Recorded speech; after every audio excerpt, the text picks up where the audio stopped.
Wait, what?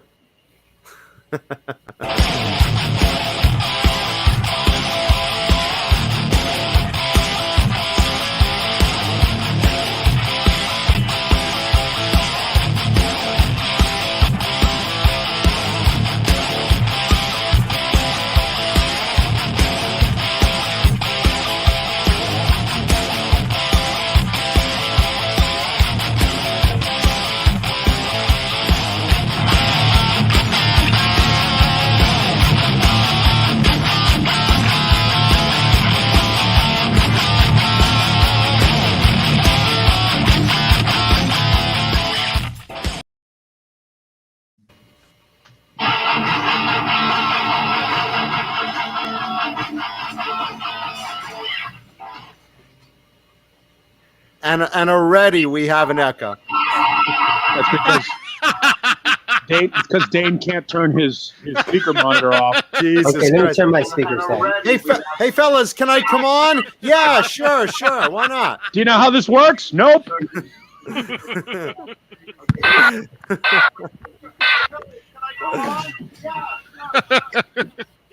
Hey, You're still echoing.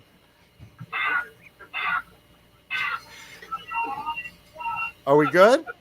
Nope. I'm still hearing stuff, Dane. He's monitoring. Oh, he's man. probably monitoring us through YouTube instead of StreamYard. Are we good?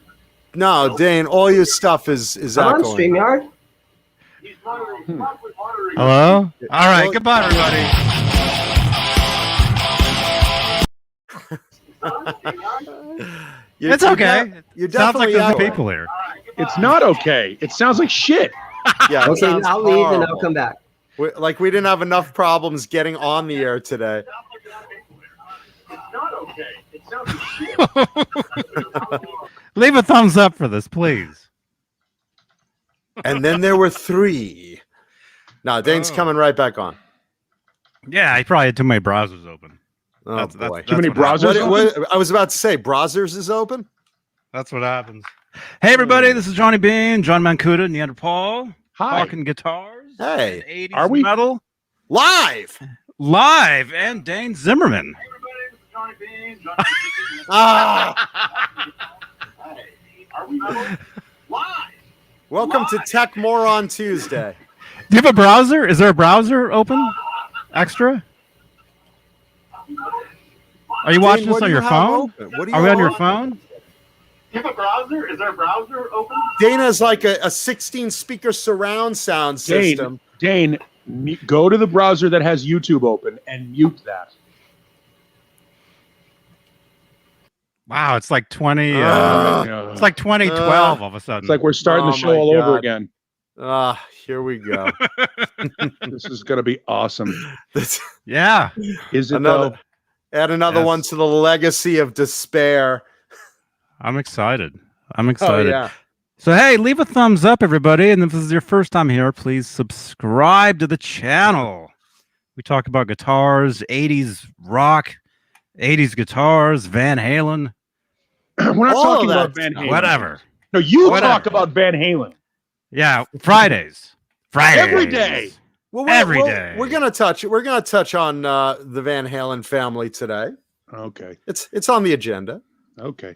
Lot of stuff. But hey, let's say it's 8:31 p.m. Eastern, 5:31 Pacific. What's the date today? Right on time. Six. It's your birthday, dum dum.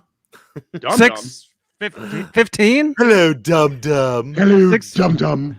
June 15th, 2021. And yes, it is my birthday. Thank you so much. And happy birthday out there to Music Therapy Laz and Yeah. and let's see who else. Happy birthday to Uriah, who's also watching today. There we go. Awesome. Happy All birthday. right. Dane, what do you think? You guys tell me, is it okay now?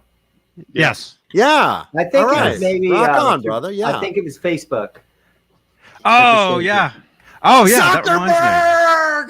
me. We're live on Facebook, Johnny Bean TV Facebook page, where we have Facebook stars. If you'd like to help support the shows, the channel, Facebook stars over on Facebook. Also live in the Van Halen 1974 to 2020 Facebook group. It's insanity over there, and it's awesome. No, it's one of those things. Oh my God, it's such awesome. a goddamn train wreck over there. It really is the worst. I have never seen a slaughtered bitch fest wrapped in a Oh my dumpster God. fire. The fights over there are incredible. And Over nothing. Never So please ending. join. Yes. Yeah, you Yes. don't want to miss this. Yeah. Now everybody starts calling Dane's store. That's a good idea. Let's do that. Great. Let's just bang his cell phone now for the rest of the night. Let's watch him do work. Sell a guitar, Dane. Come on. You can do it. Come on. You're right But here. I'll put my sign that says closed. Come on. He's gonna close his. Why should I keep my business open? I've got a YouTube stream to play on. Please, we're here to buy guitars. No, Here's we're the people closed. Yeah, people are lining up out there. in The heat. funny thing about it is, Dane, you and I both know we go in there. Hey, Dan, how's things going? My rent is really high. It's expensive to be here. Well, you shouldn't. Then why open? My electric bill is so high now. Oh my God! So are half the customers. Oh. I watched Dane. Dane was really good yesterday. He sold one of the cheapest guitars he has to a bunch of kids, and they walked out of there thrilled that they were getting a guitar. I mean, that's like the experience when we were kids. The first time you go into a guitar store, because let's face it, there are some guitar stores who shall remain nameless and apparently fundless because they're in bankruptcy. And you walk in there and they treat you like you're a piece of shit. And there's like elitist, and they make you feel uncomfortable, and like they take away the fun of the experience of hanging out in a guitar store. These kids walked out of there like, I'm going to be the next John Mayer. And good for them. He could play. Yeah. Cool. And then he walked outside, and they were parked next to Neanderthals' big giant truck, and motherfucker little kid better not dent my truck. He's always staring at I said that. Paul's going out there to smash the guitar over his head. I'll stick that guitar where it fits. Hey, you kids, get off my lawn! Man. So just quick credit to Dane for having these kids walk out of there all excited. There were like 4 of them and the mom. And the kid with the guitar was the coolest kid in the group. The other 3 had their faces buried in their cell phones the whole fucking time. Not kidding. They were sitting on, if you can see, well, you don't really see him. There's another stool next to Dane. Dane is a stool. But there's another stool next to Dane. And Here's there's that stool sample you wanted. There's a couple over his left shoulder as well, over by those amplifiers. And those kids were just like sitting on the stools, just like looking at their cell phones, while the one kid, the cool kid in the group, was getting his guitar. Yeah, the other 3 kids are on Tinder trying to meet women, and the other kid's like, I'm going to meet women. I play guitar. Yep, that's how you get chicks right there. That's the only Back reason in you the play 80s, guitar. That's all we had. That's it. Mm-hmm. This isn't a room of good-looking guys here. We have no hope other than try to play guitar, or at least hold one up and pose with it. That's it. Yeah. Right, Johnny? yeah, that's Yeah. right. Dynamite Yes. drop in, Johnny.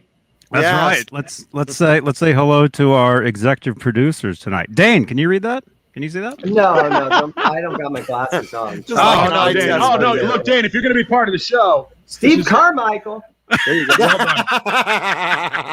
That's Well, enough. at least he's contributing. Hold on, Dane. You got to pay 99 cents and get Johnny's lights to You got change. to change the Hold on. lights to change. That's the cost of admission. Let's say hi to our executive producers, the big bosses like Charles Green, Wayno, Joe Christian, Michael B, Thomas Santiago, Music Therapy Laz, whose birthday it also is today. Happy Happy birthday. birthday, Music Laz. Therapy Laz. Fuck Johnny Bean's birthday. It's Music Therapy Laz's birthday. Yeah, that's how He's we're going to been live celebrate streaming it. all day. Who has? Yeah, that's oh shit! I was Michael, supposed to. Music I was, Therapy Lab. I was supposed to jump in on that live stream. I'm so sorry, Laz. I was having a lot of problems today. Way to with, go. Well, we mean yeah. today. No. I mean, listen, my whole life is built on problems. But no, I was having tech issues just to get onto Johnny's show. So either way, I wouldn't have made it in. So, but Either way, happy birthday, Laz. We'll mention it again through the show.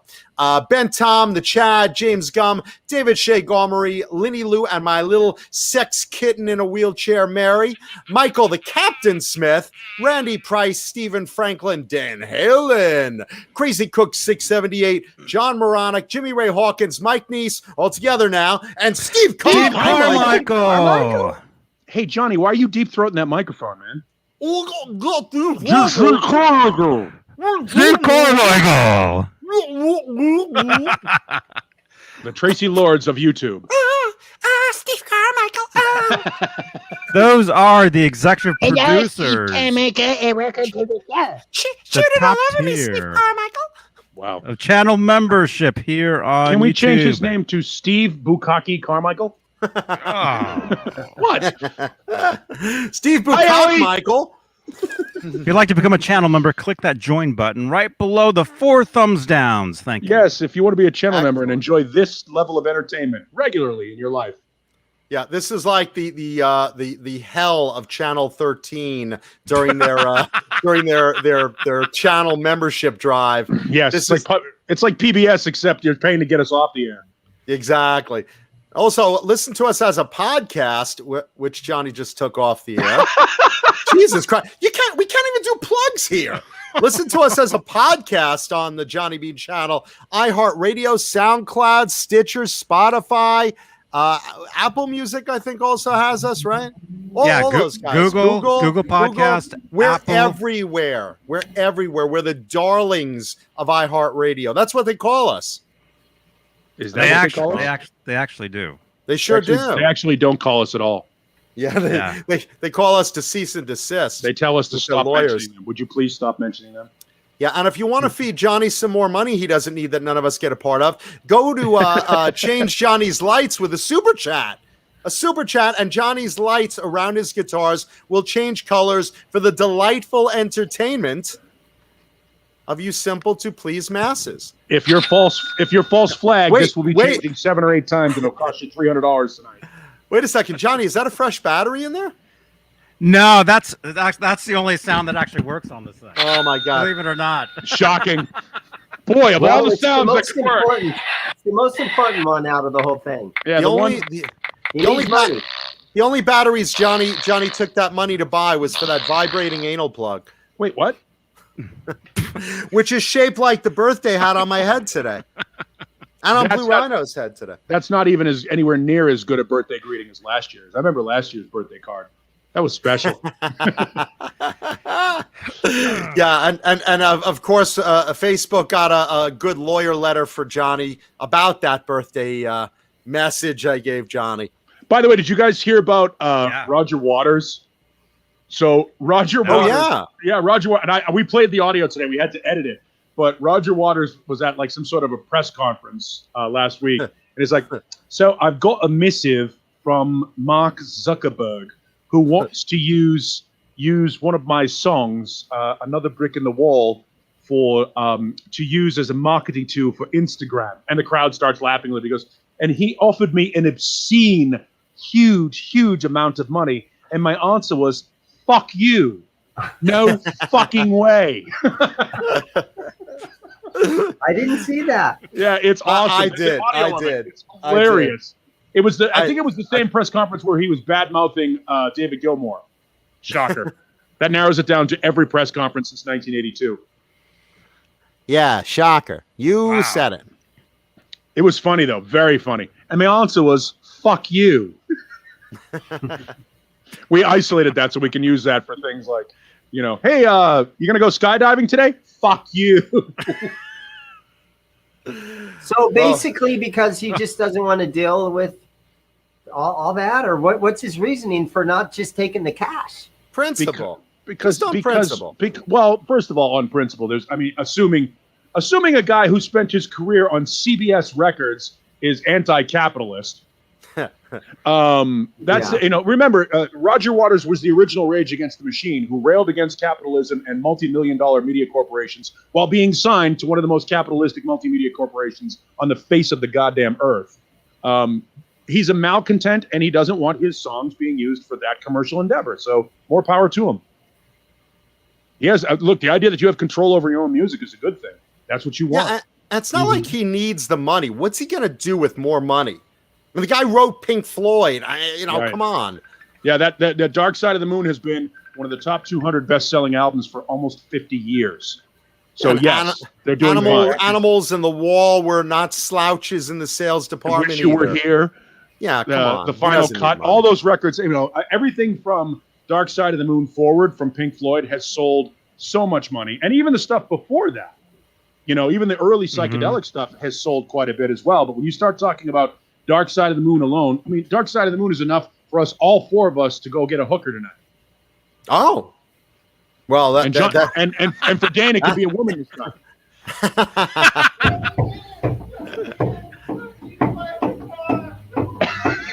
Some guy's pounding on the wall trying to get in, get a guitar.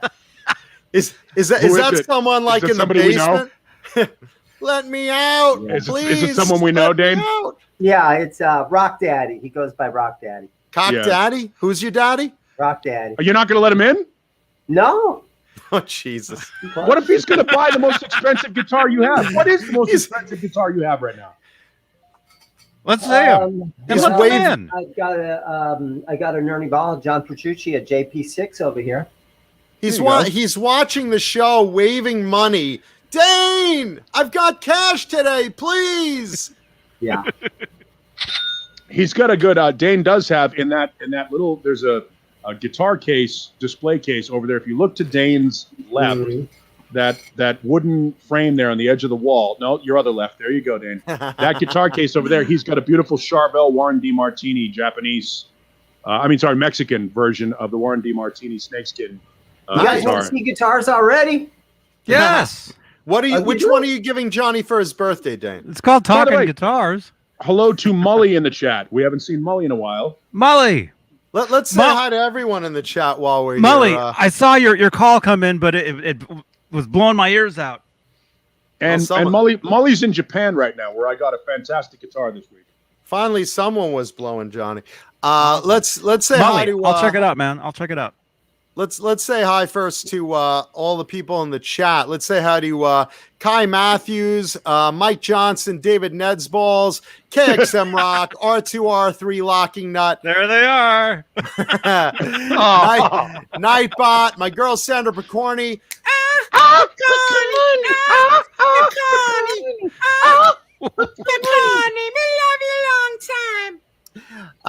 Vistalite 1972, Fruitcake Tony, Hardwood Steaks Browns fan in the house, Robot Master Switch, R2R3 Locking Nut, Thomas Santiago, Crazy Country, Janice La La La La La La. By the way, nice tattoo. If anybody hasn't seen Fruitcake Tony's new tattoo, it's pretty kick-ass. Oh, that Van Halen tattoo is badass. Well done, great. Tony.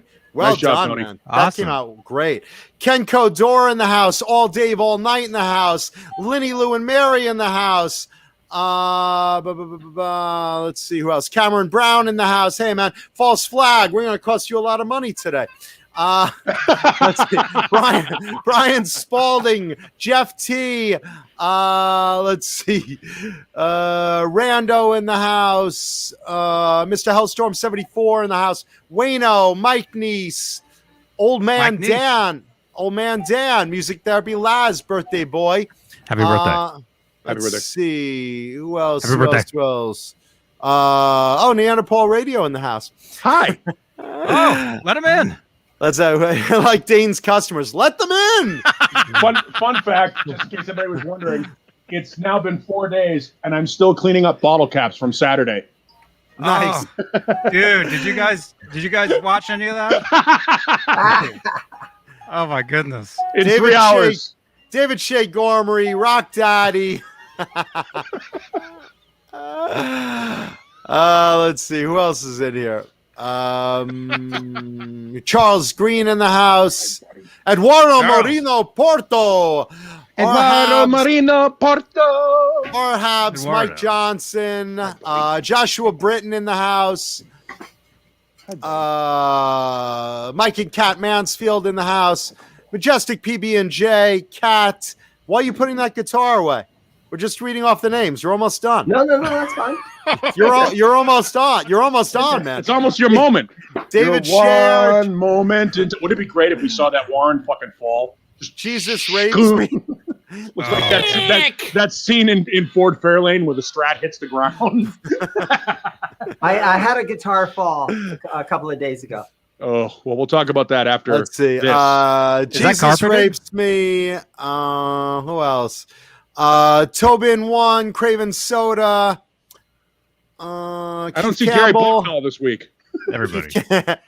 Keith Campbell. If I missed you, you're part of everyone else. Just like 1972 Ivanko and everyone else. Say hi. And the rest coming in. And the rest. Say what? Say hi. We got 102 watching total. Hi, everybody. And really quickly, there's a brand new feature here on the channel. Oh, Jesus. Brand More ways new. for Johnny to make money. No.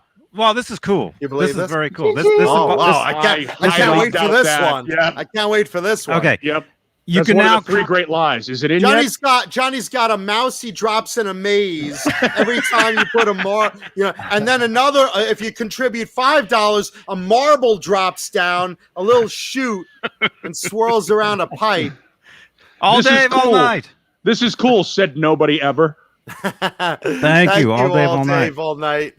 Happy birthday right. to me and Laz.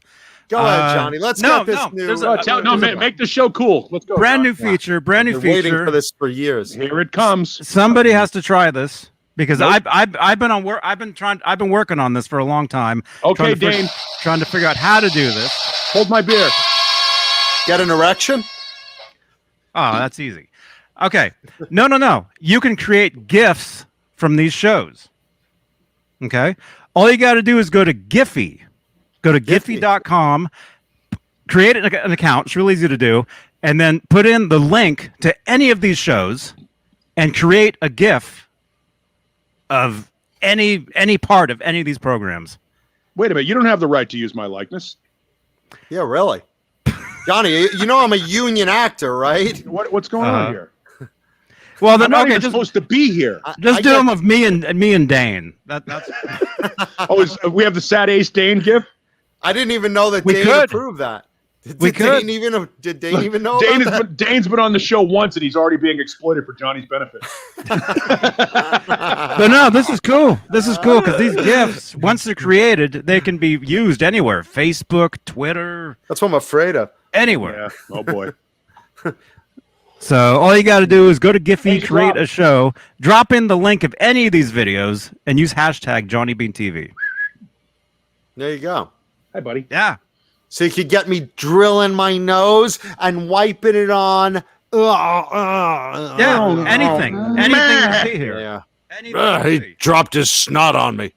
There you So this is like that cartoon app that you're seeing everybody use on Facebook right now that is gaining your facial recognition so that they can break into your bank account. Yeah, so Johnny, Probably, yeah. I can go on to Giphy and basically pull my pod. Is that something we could do? Yeah. Is it Gimpy or is it Gimpy? Giphy. Wow, that's If it's my pod, it's Stumpy. limpy, Droopy. shrimpy, skimpy. Oh, John, that's terrible. no, here we go with the mom talk already. Now Thank you, everybody's Janice. looking at your Schwanson. Your schmeckle is very small. It looks big on camera. Yeah, well, that's why you need a Giphy of it. Giphy is what There's I 10 call more it. bucks. $10 more, Johnny. No, Johnny's making. Everybody, just give Johnny $2 in the birthday card like you're his grandmother. There you go. Thank you, Janice. Kurt I know. 5150. I don't know where Gary Bucknoff is, but I want to know where in the world is Gary Bucknoff. I don't know where that came from. I know where it came from. It came from Bud Light and a Gary Sharon. I had just made a Gary Sharon reference, so that was the only G word I could say at the time. Good.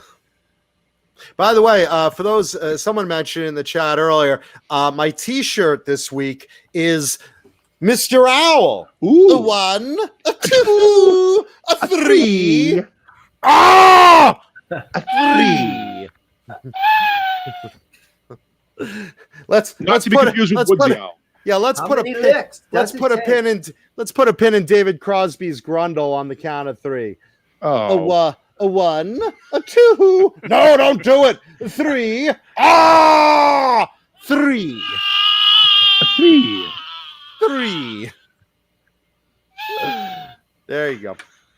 By the way, speaking of money, a lot of people donated money last week to you, and in the hopes that you would say the word that you were afraid to say.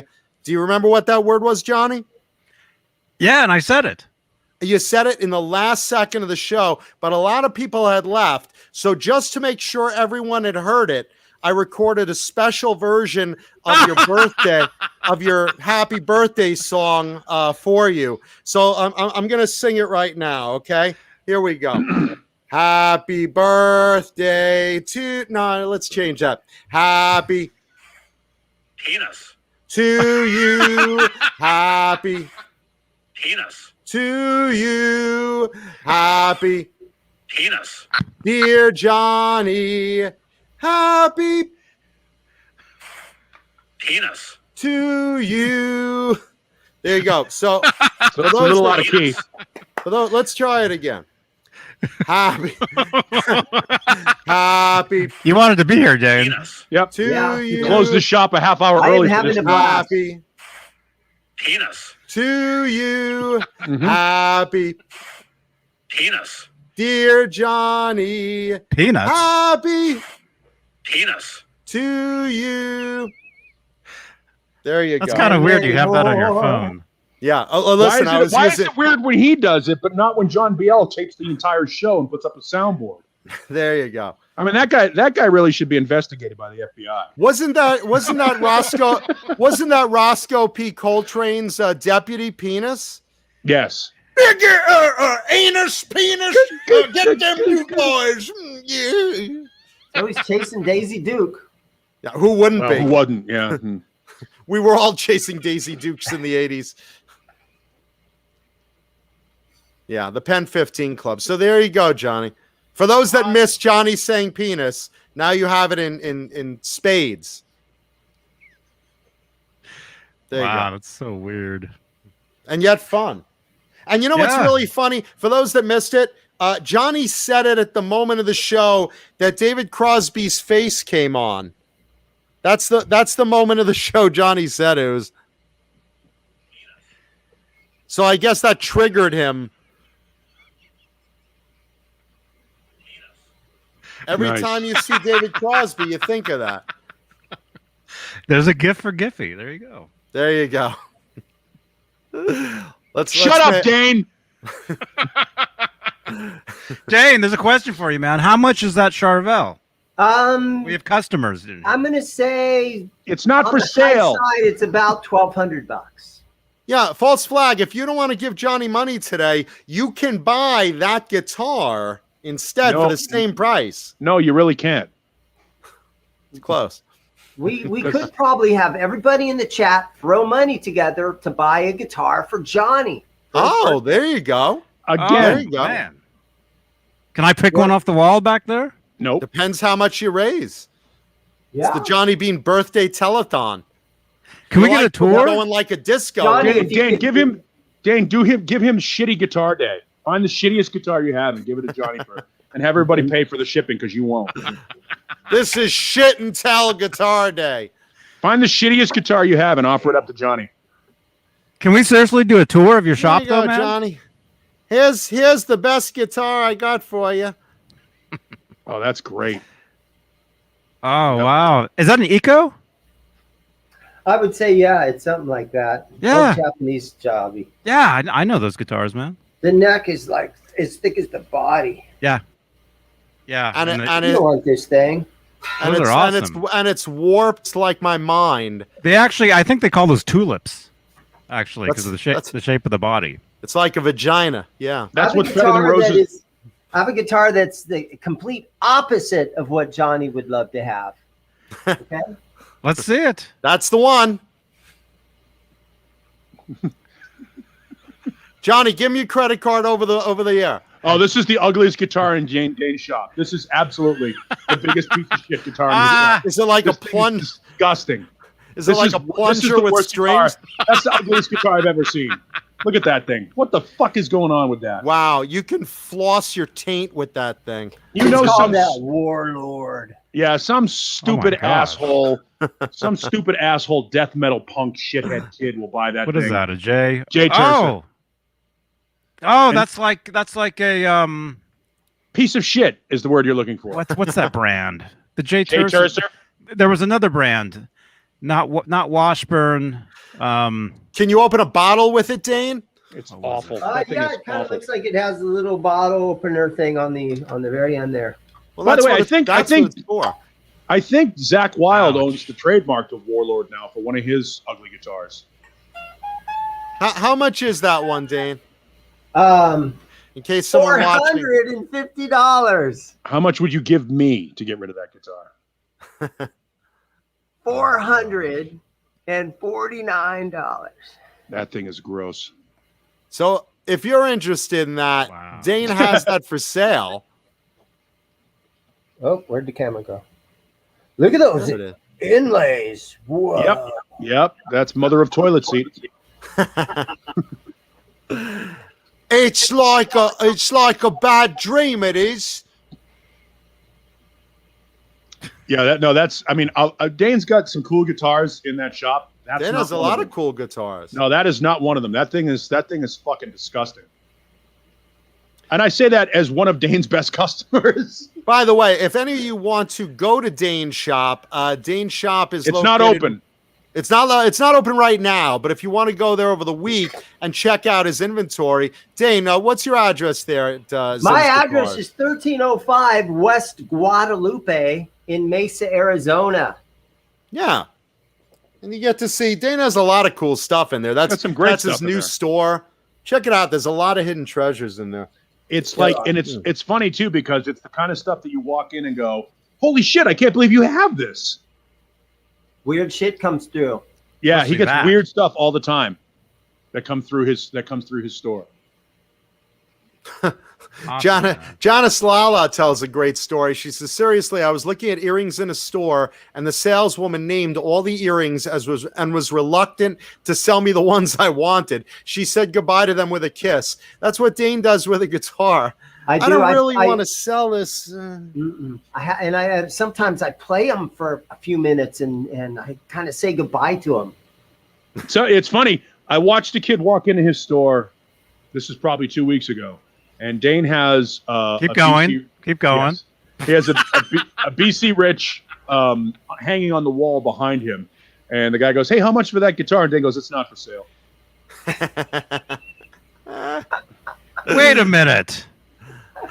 Dane, you actually are closed.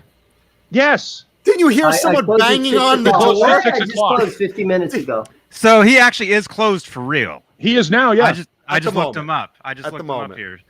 No, he's actually closed. he is now. Yeah. So bang. So now call him and light up his phone. Man. Yeah, I but you can want- still buy stuff. Well, here's the deal with that BC Rich. I have it hanging up here. I have a BC Rich, an ST3 NJ series. Very valuable guitar. Is Cool that the guitar, James Bond? couple Is that hundred. the James Bond one? But No, you it's a know gross what? green. I've tried to adjust the neck, and I have the truss rod as loose as it will go, and it still kind of has a back bow. And I don't want to sell a guitar that's not right. Sure. There you go. Why start now? No, he said, I don't want to sell a guitar. That's not right. Yeah, you had him there. Yep, that's exactly what he had. Well, he did tell me recently. He's like, yeah, I really like buying guitars more than I like selling them. Not what you should I say. know if that you own a feeling. guitar store, yeah. Wow. But it's You cool. know, all these BC Riches, right? They were made in Japan, right? NJ series. Nagoya, Japan. The NJ Yeah, it series. doesn't stand for New Jersey like some people think. No. But Nagoya, this was Japan. the first year they went from Japan to Korea. It actually says made in Korea right there. Well, that makes it that much more valuable.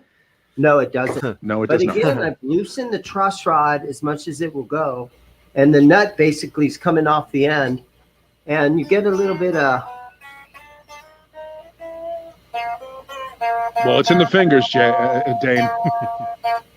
Oh, it's a sitar. It's that brown sound. You mean like brown like shit? There you go. It's like a plunger with strings, it is. So I don't want to sell it. I think It's all in, right. I don't wanna in buy time it'll slowly start to come back. Yes, it's been known to do that in Arizona. Another no sale. Yep. Dane, let's sell a guitar tonight. He's not going Yeah. to sell a guitar unless somebody wants to pay for shipping. Let's sell He hates something. Guitars. Somebody, you can look him up. Call his shop right now and offer to buy something you can see on the screen here. I vote we all get together and buy a guitar for Johnny. It's his birthday. Yeah. Or you could just give Johnny a guitar. Give him that BC Rich. I like that. idea. What do you think? Pick one, Johnny. Let's That wall is blindfold yours. Dane and have him walk in the back, and then tell him when we tell him to stop. Be like pin the tail on the donkey. Dane will just Yeah, I blindly know. put a It's tag too on bad that one. I couldn't really take my camera and just like walk, but my camera's cord's like 3 foot long. Do you have a phone? Oh man, no. Not that I can figure that out. You should buy one if you sell a guitar today. Is that an Yes. iPhone? Yeah, if that's an iPhone, open up your. Do you have Messenger on there? Yes. Yeah, click the same link you jumped in. You can jump right on from your phone as well. Yeah, get another Okay, window. let's give it a shot.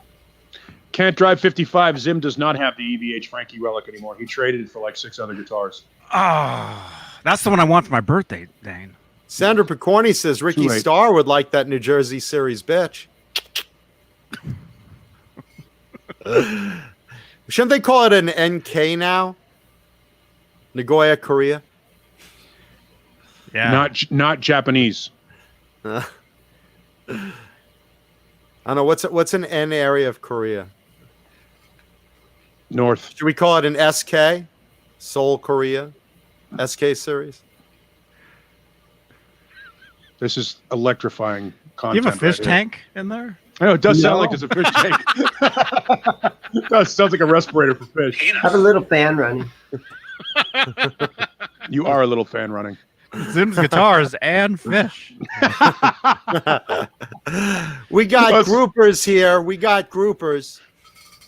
Fish that he doesn't feed. Yep, you're right, Nerd Halen. This is riveting. Hey, Caleb. Hey, man. Caleb came in to celebrate Johnny's birthday.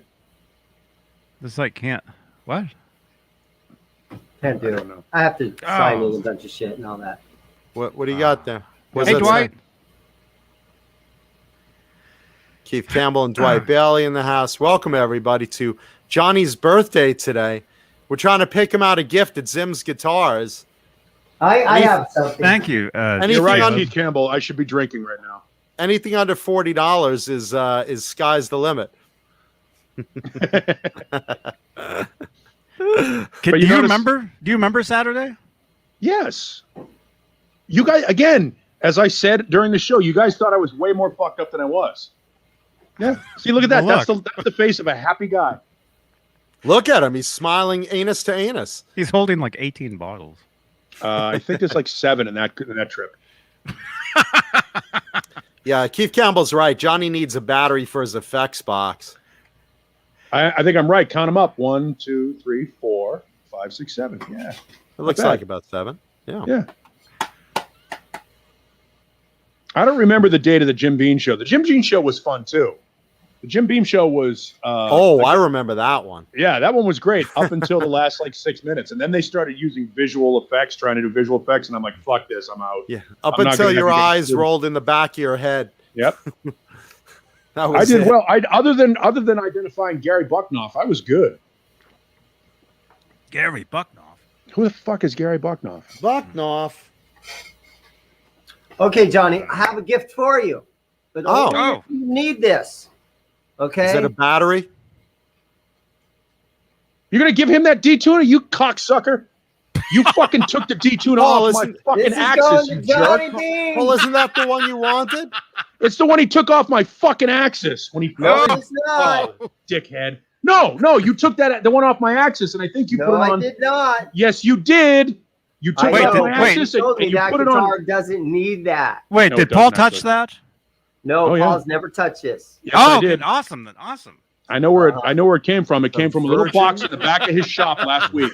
Okay, Paul, explain where I got the box, the case for it then. He got this guy came in and sold him like $1,000 worth of gear. He was just getting rid of shit. He's got all these pickups. He's got all these pickups, and he's got like 3 baggies of tuners, and that was probably close in that box. Happy birthday! You rotten cocksucker. Thank you, man. After God, send me your address, and I'll put it in the mail. All the money, and he's going to ship it to him too. I'm going to ship it to you, buddy. Thank you, Volkswagen. Thank you, Dane. That's very generous, of you, Dane. Yeah, Dane, thank you. All the money I've spent. You have a guitar that you can actually put it on that'll come in handy. I have one, but you took it from me. Yeah. Tony, I did not watch the Kiss show in New York City on Friday. I did not. The 5 songs, that thing that they did. We saw some stills from it. Yeah. Send me a link and I'll watch the rerun. I had a lot of busy things to do on Friday. I'm a busy man, busy. Yeah. Oh God, I'm lonely. Here's the thing: you're lonelier than Dane. and Dane's locked in. Dane's locked in his guitar store alone. I'm locked in my house alone. I'm trapped in this place like 7 days a week. I'm in here. Yeah. It's because you own a business, and you won't hire anybody. But you will give that to Johnny. Thank you. You have a guitar that this will go on. Just me and Blue Rhino here, man. Come on, what guitar is it going to go on, Johnny? I've got a Kramer. Nice. Actually, my original guitar, my original Kramer. I could use that. Keith Campbell says as John's mom screams down into the basement, Johnny, you're down there. Dinner's almost ready. If you have any friends this week, they could eat over. Oh, still no friends? So disappointing. Speaking of dinner, my mother calls me the other day, and again, thank you everybody for the well wishes on the ongoing battle for my mother's health. Thank you. She calls me the other day, and we're talking, and she's like, "Oh," I'm like, "What?" She's like, "I can smell my fish." I'm like, I'm sorry. Wait, what? Oh. I could smell my fish. I'm like, as according to Hannibal Lecter. However, I cannot. Yeah. What exactly? I'm thinking my mom's doing yoga or something, or come on. I didn't know. Downward dog. I don't know how she was smelling her fish, but I think she meant the dinner she was cooking, but it didn't come out that way. It just the way she hit me with that. Caught me really off guard. It's weird how both those guys are reading. Oh yeah, they're reading the script for the show. A lot going on today. I'm trying to talk about. No, I'm trying to find out what would cause your mom to smell fish. Is she having a stroke, or are you having a stroke? Did she get mail from Dane? Maybe it's my fish tank I have right here. Full There of guitar pedals. There it is. Yeah. Guitar pedals and a little treasure chest that opens with bubbles and a skeleton with a little sword, and some colorful gravel and monkey with some hand cymbals. A little toy JoJo. Mama Mancuda's gefilte fish. Keith Campbell, if I wanted to angry text Dane, I would do it right here.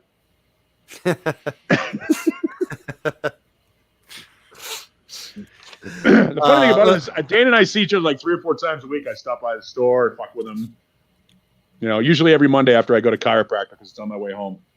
And you've got back pain anyway, so it's just one more thing to throw a Les Paul over your shoulder. I walk into Dane's store, and not only do I have back pain, but then I get uterine pain.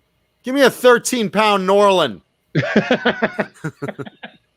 Dane has never had a Norlin. If he did, he would call me. Yeah. I had one. I sold it to Jason. It broken headstock. 19. What year was it? Well, you could have at least sold Paulie the headstock. Really nice.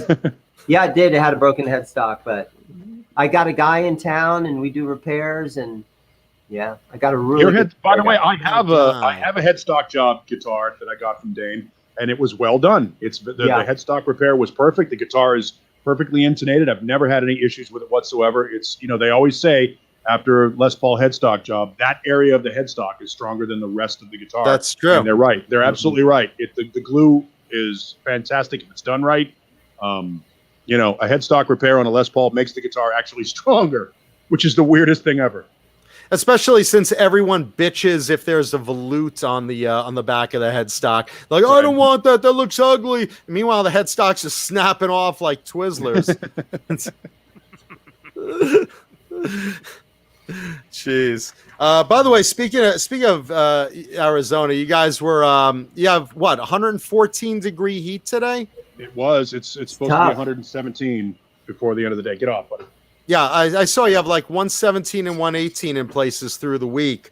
And I just want to give a little message. If anyone is in one of the areas of the West Coast or area affected by the heat wave, which is really on the western half of the United States right now, just remember your pets' paws get really hot on pavement. Mm-hmm. So either get them booties or carry them. Just, be aware of that when you take your dog for a walk right now, because you try going barefoot on that pavement and you will just scald yourself. So just be aware of that. See, look at Ned demonstrating. Shit is a bitch. Yeah, look at Ned demonstrating. Really hot. And don't leave them in your car, needless to say, but you should know that already. Yeah, I take when I go out to let the dogs out, I take the hose. I take the hose and wet down, the concrete and stuff like that on my back deck, and within minutes it's already dried. It's like, you can watch it evaporate. It's ridiculous. Well, try throwing water on a frying pan. It's the same thing. Yeah. Can you actually drop an egg on the ground out there and watch it cook? Yes. Sure. Yeah. Oh, and you can also that. You can also cook. You can cook Nestle Toll House cookies and shit on the. We could try that on the hood of Paul's truck someday. Yeah, we could. Yeah, let's do it. Why don't we try making a grilled cheese and see how that goes? Sounds awesome. Be like that scene from Chef. He's centering the grilled cheese on the floor of his patio. Yeah. We can do our own treat stream, but just by dropping stuff on the ground and cooking. Not to be a downer, but I'm really starting to worry about this world that we live in. It's super hot. The Colorado River's basically dried up. You live in a desert, James. We're in. So's my vagina. You live in a desert. Heavy downer. You chose to live in a desert. Yeah, no, totally. Yeah. Stuff. Anyway, Johnny's had enough. Yeah, he goes, I can't hear this. Yeah, Johnny's going to have birthday dinner at a restaurant. He's just left the inmates to run the prison. I'll be back in 4 hours. Yeah, let me know call me and let me know how much I made from my lights changing, please. So it's the birthday cake, Johnny. If somebody, you want to see that? Actually, that's what it is. Actually, there's a birthday cake arriving. Is there a birthday cake? Yeah, that's exactly what it is. And then we'll sing 3-part harmony happy birthday to you. No, we will not. Paul does the high part. Hi. Hi. Happy birthday to you. Opera style. Yeah. Happy birthday, Johnny Beane. Happy birthday. Johnny's like a fucking 9-year-old. He has to have presents on his birthday. Like, we all have our birthday. Happy birthday's enough. Johnny's like, ooh, when do I get cake? Ooh, it's zucchini with a bow on it. This is awesome. No. Somebody gave me a birthday cake. The cake is special for you guys here, because normally I don't even get cake. Why so it's special for us. It's not getting any cake. So special. None of us are getting any fucking cake. Yeah, really. Yeah, just push it into the camera, Johnny, so I get a bite. If anybody has cake at home, take it out. You take it out. Yes, take out your cock. Cake. Cake. And leave a thumbs up, please. No. Yes, please leave a thumbs up on the video. Hey, for my birthday, leave a thumbs up and subscribe. Hey, can we just talk about this guy in the news that got swallowed by a whale? No, he did not. Yeah, that's what I'm that did not thinking. happen. Let me give the audience a little summary, and then we'll discuss it. So this guy in the news the other day, he's a lobster fisherman. See, his story is that he was diving down 45 feet, picking lobsters off the sea bottom, and suddenly he felt like he got hit by a Mack truck, and everything went black around him. And he looked around, he couldn't figure out. He's like, "Oh my God, I'm swallowed by a great white shark." But then he realized, I don't have any teeth marks in me. I'm not bleeding. Wait a minute. Oh my God, I'm in a whale. So he basically says he was in the whale for about 30 to 40 seconds, and then the whale surfaced, shook his head, and spit him out. So this is supposedly a humpback whale, and supposedly the people on the boat that were watching his dive, they brought him into shore, and he's all bruised up, and they got him hospitalized, and he said, "I survived, being in a whale's mouth." Now, my take on this, I believe, is here's a guy cheating on his wife and really needs an excuse to disappear for a while. So, he comes home and, "Where the fuck were you?" I was swallowed by a whale." "Oh, really? Swallowed by a whale? And what's that? Is that lipstick on your collar?" No, honey, that's krill and plankton. That's residue. Why do you smell like fish? You smell like fish. You smell like Mancuda's mother. Ow.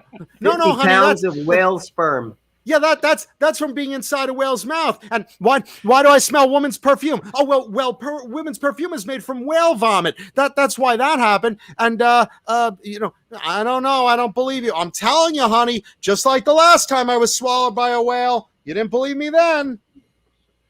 There are literally 0 reputable accounts of a man being swallowed and spit out by a whale in recorded history. 0. Jonah is a fable. But by the way, if you choose to believe the fable, that's great. Your beliefs there are people who believe the world is flat too. More power to them. They're entitled to it. There's another one that was from 1891 where a guy claimed he was swallowed by a sperm whale, and 36 hours later, his friends had harpooned the whale and cut him live out of the stomach of the whale. That too was bullshit. So in all of recorded history, ever, since the dawn of the fucking creation or the Big Bang or however you want to think that this earth became this earth, there have been 0 accountings of this happening in recorded history. Never, not once, ever. This lobster fisherman is the first guy in the history of mankind to ever be swallowed by a whale and spit out. That's the only time. That's the only time you ever want to see a spitter. The preceding story is bullshit. Wait a minute. 100 pure, unadulterated bullshit. What are these condoms in your pocket? The whale must have, they swallow a lot of sea garbage. So that must have been, it must have gotten in my pocket through the whale's mouth. It is the dumbest, most bullshit. Wow. I thought you said that was birthday cake. That looks like Play-Doh. That was. What are the flavors? Is this the Play-Doh Fun Factory? I don't know. Day to what flavors you. are they? It's Whole Happy Foods. birthday. Congratulations, Johnny's officially 7. Penis. Happy birthday, dear Johnny. Penis. Happy birthday to you. And many more. Penis. That's right. Yes, the story. By the way, Happy the birthday. story on this. Candles. The story on this whale thing, by the way, as we continue this stupid fucking story, this nonsense story, is nobody saw him swallowed by the whale. They did see him tossed when the whale breached the surface, which happens all the time. There's video of that. People in their canoes or in their kayaks, and a humpback whale comes up and bumps them when they come to the surface. But there's no recorded history of anyone ever having been absolutely accidentally ingested by a whale. And oh, by the way, the esophagus of a humpback whale is too thin to swallow a human being. It's the size of a dinner plate. It's about and that entire story is predicated upon you have to believe this bullshit story because every marine biologist says, well, it's not impossible But whales are very aware of their surroundings. They're very unlikely to do what he said they're going to do. Like everything that could possibly, you have a better chance of hitting Powerball and getting laid by Salma Hayek in this story at the same time. In this story being true, it is. Or buying a guitar from Dane from across the country. Yes, it's easier to buy a guitar from Dane than to believe this bullshit story. It's such garbage. It's such a garbage story. The guy actually got drunk and went home with a fat chick. That's what, he just thought he got swallowed by a whale. It's like we're going to find out just like we're going to find out just like when we get the story about the waitress that got the racist note on the receipt, at her restaurant, and then gets the GoFundMe set up so that the single mother that gets the GoFundMe set up, and then we find out the racist comment was bullshit. That's what this is. This is the biggest fish story in the history of fish stories. I know whales aren't fish. Fuck off. But this is a bullshit story. This story is garbage, and if you believe it, you're bullshit too. And by the way, is it just me, or am I remembering this wrong from school? Aren't humpback whales like one of the loudest creatures on Earth? Like they would burst How did he not know what was coming? Yes, like they would not see this whale coming? Literally, like their sonic cry would burst your eardrums at close range. Am I wrong here? Something much less like that, inside. yes. Much less By the way, inside him. If you are swallowed by a whale, you would have a goddamn heart attack and die. You'd be like, holy shit, dead. The whale's mouth would crush you. You would die. It's like having a van dropped on you, the whale's mouth closing. It's like, By the way, if you're fishing for lobster by hand, what the fuck is wrong with you? They have lobster traps. You just pull those up. And this guy, so you're hand fishing for lobster and you don't see a goddamn humpback whale anywhere in your vicinity? How fucking, what'd you have your Walkman on? You were listening to something? You're like the kid playing video games in Grosse Pointe Blank while the fucking assassin and John Cusack are shooting up the fucking convenience store. That's what you are. You deserve to be eaten by a whale if you can't notice the whale is coming while you're fishing for by the way, sea cockroaches, which is what lobster are. Well, if the whale was coming, he'd be a sperm whale. So this was a humpback, so different type of whale. So nonsense. Such a bullshit story. I can't believe anybody buys this story. The guy watched Star Trek 4 in a drunken stupor. Swallowed by a whale. Con. So stupid. And we've just given it way too much attention. Captain, there'll be whales in here. Love it. I had no idea. I hadn't heard about it. Maybe the whale just saw this guy swimming around and he's like, get the fuck out of here. You people have taken all the fish out of the damn ocean already. Leave a little bit. Not to be a downer. And he bit him and threw him. Eddie Whale Helen. That's what whales do. Eddie Whale Helen. You see a whale like red, white, and black stripes, looking all cool. All the other girl whales. Woo. That would be a jumpback whale. Jump back. What's that smell? It's my fish. Can you smell? Tony, how's that? Does that cake taste like a foot? You said it came from Whole Foods. It can't be good. It's pretty good. Made out of like wheat, I was about to say, is it like soy cake or something? No, it's just like regular whole grain wheat. Highly cake. doubtful. Highly doubtful. Then I realized there's milk in chocolate cake, and wheat is in chocolate cake, and eggs, nutrition. Johnny, you want chocolate cake? Johnny, Here you go. Johnny, I would like some cake, some tasty cake. Do you have some cake for me? Cosby was awesome. Oh yeah, he's entertaining the troops of Cell Block D right now. I love Cosby. They were giving me the D in Cell Block D. I would like to talk to you about your penis. I couldn't help but notice you lathering up that tool in the showers the other day. I really miss my wife Camille a lot. If you hold your hands like this over your anus. We can have relations. And even if you're not interested in it, I have something that will make it possible. I'd like to thank all of the drugs that made it possible for Cosby to be here today.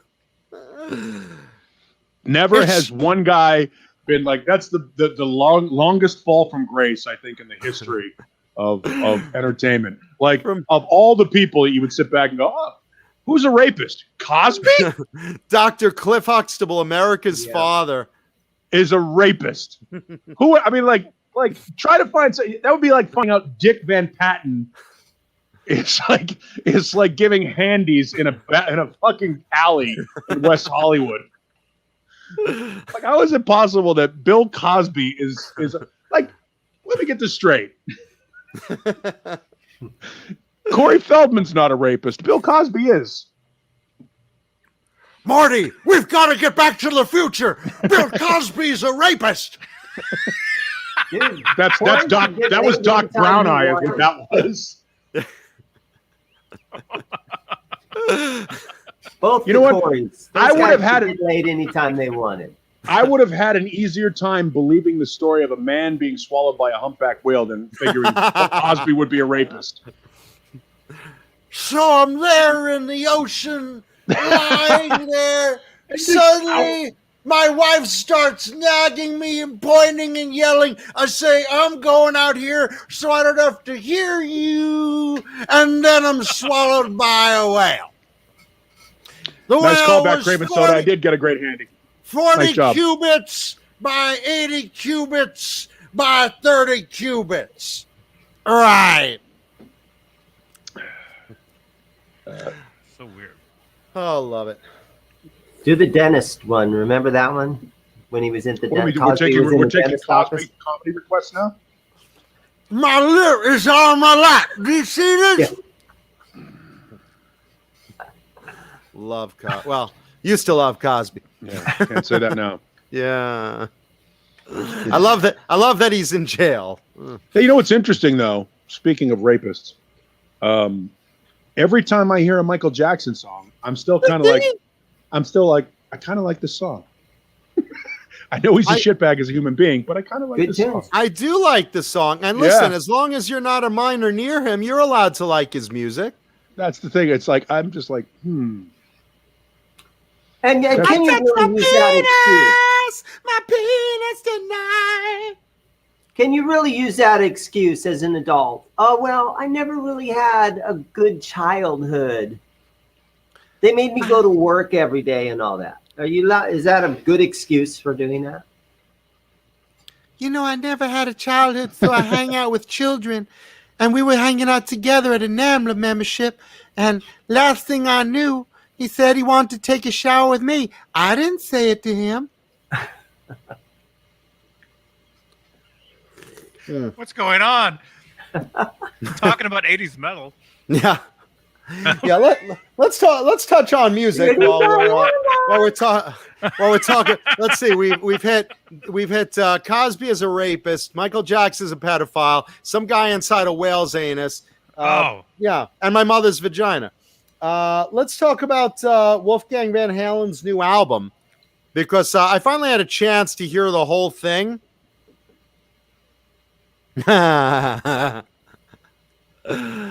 And there it is.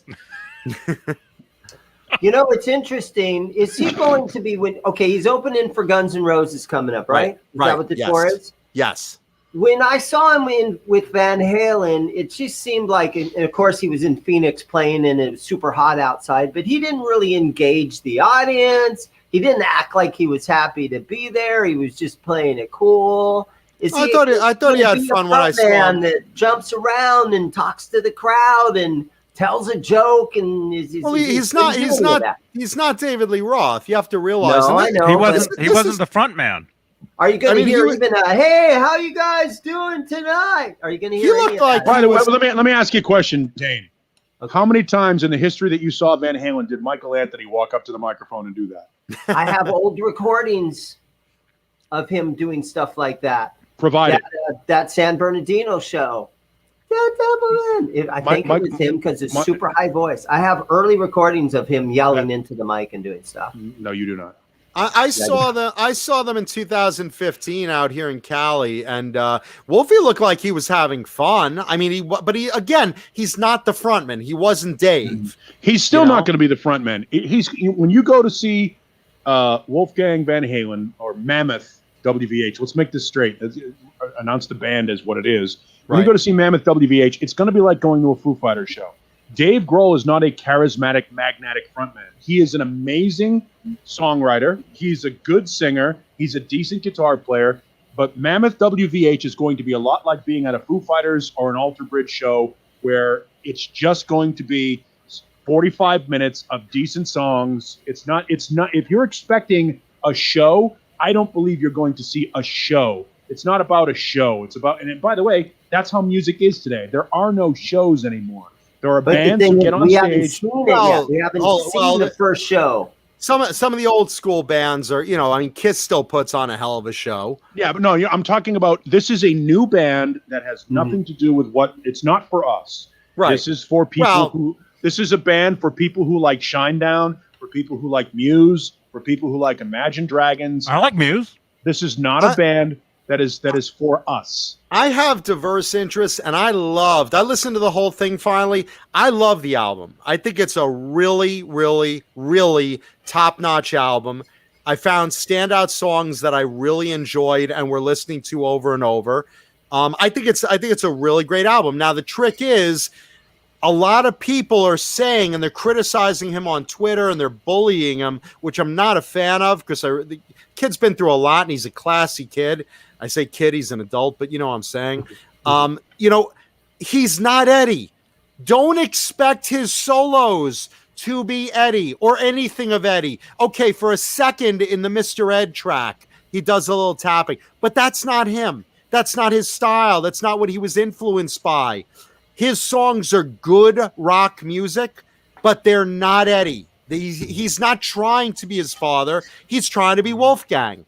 But I think that album is top notch. He'll grow into something. You open up for Guns N' Roses. Oh yeah, look, a couple dozen times, and eventually he's going to go up to the mic and say, "Thank you guys for being here tonight." And eventually, it's going to grow. He's look. The kid's got a sense of humor. You saw that in the latest video for "Don't Back Down." Right. It's a funny video. I mean, he's got a sense of humor. But look, as a performer, he's good live. I've seen a few, televised live appearances. He's good live. He plays all the fucking instruments. He's a great vocalist. But again, he's not trying to be Eddie. He's not trying to be Dave. He's not trying to be Sammy. He's trying to be Wolfgang, and he's doing a hell of a job on it. And I love the new album. I totally love the new album. I really do. Here's the thing. Here's the truth about the new album. It's not breaking any new ground. It's not breaking any new ground. It's not going to be world beating. It's not going to be anything that changes music like his father did. Negative. No, it's not. That square, that bottom square is just negative. It's not negative. It's Paul Lynn in our second square. Let me fucking finish. It's not breaking any new ground. It's not. It's an amalgamation.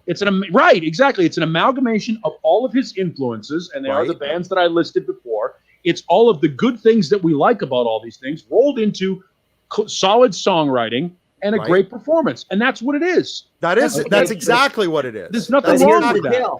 I've heard you say this 100 times, Paul. Back in the old days, they'd get a band. They'd give them 2 or 3 albums to build into what they're going to be. And then by the 4th album, we don't have that at all. Hit songs. We don't have that now, and that's the problem. That's where the only negative comes in. Somebody like him, somebody's always gonna help him get that next record out. The problem with Wolfgang Van Halen is that he's Wolfgang Van Halen. And that's both a double-edged sword. It's an asset and an albatross for him. Here's the thing. I think Wolfgang Van Halen made a better debut record than Julian Lennon, John Bonham, and Jacob Dylan. And all of those guys are sons of very famous musicians, and it didn't matter. It didn't matter how good the records were. You're not when you're measured against the guy that came before you, you're always going to have a negative thing that happens to you. The Wolfgang Van Halen record, the Mammoth WVH record, is a very good record with very solid songwriting. Meh. With very solid songwriting. He's not a master of any instrument. He's extremely proficient on every instrument. And his most powerful and probably best instrument is his songwriting ability, his ability to arrange, and his vocals. He is extraordinary as a singer. He's and maybe, and I said this Saturday night, and I still stand by it, he may turn out to be the best songwriter in his family. Certainly the best vocalist. Because that record we haven't even started to see what he's capable of doing. We may not even get there. That's the problem. The problem is you may not get a second or third record to get to that point. Now, it probably will happen, but it may not happen. I think it will. I think it's when you look at that, when you look at that the Mammoth record, there is a wider path of diversity in songwriting on the Mammoth record than there ever was in a Van Halen record. It's literally, it goes from hard rock anthem songs to these very, very ethereal sort of emotional songs, emo if you want, some self, deprecating stuff, some very emotional stuff. His range on this record is very, very extraordinary. I don't know that that's going to be enough, because if it weren't, first of all, the people that it's targeted for don't give a shit that he was in Van Halen. They want to know if it's a good record. Is it a good record? It is a good great record. It's a great record. Is it a good record? It's a good record. Is it a great record? Maybe. I will tell you this. It is. I like it more 5 days later than I did when I bought it. It's a record it's better on the 5th listen than it was on the first listen. And it's better on the 12th listen than it was on the first listen. How many albums have you grown into? I've had so many records I bought that I've basically said, okay, this is cool. And then as I hear it more and more and more, I singled out what were your favorite songs on the album? You three, and I want to hear from the chat. What are your What are we in a wind tunnel? What am I hearing? That's Dane's fish tank. You're hearing the fish tank. Yeah. Is that what that is, Dane? Yeah. Yeah. It might be. My AC unit hums a little bit. Oh, well, I hope it's a female, and bring it on over here, because I'm lonely, man. Look, I liked the video and the song for Don't Back Down. My favorite song on the album has been Resolve, and I really like Circles. I think it's great. I really do. I think obviously Distance is You're to Blame is good. You're to Blame is good. I will tell you, my favorite songs on the record are Epiphany, Stone, and Horribly Right. Those are I think those are fantastic songs. I think Mammoth is good. I don't know that there's not a weak song on the record, but there isn't. It's a very strong record. And this is the other thing that I like about it.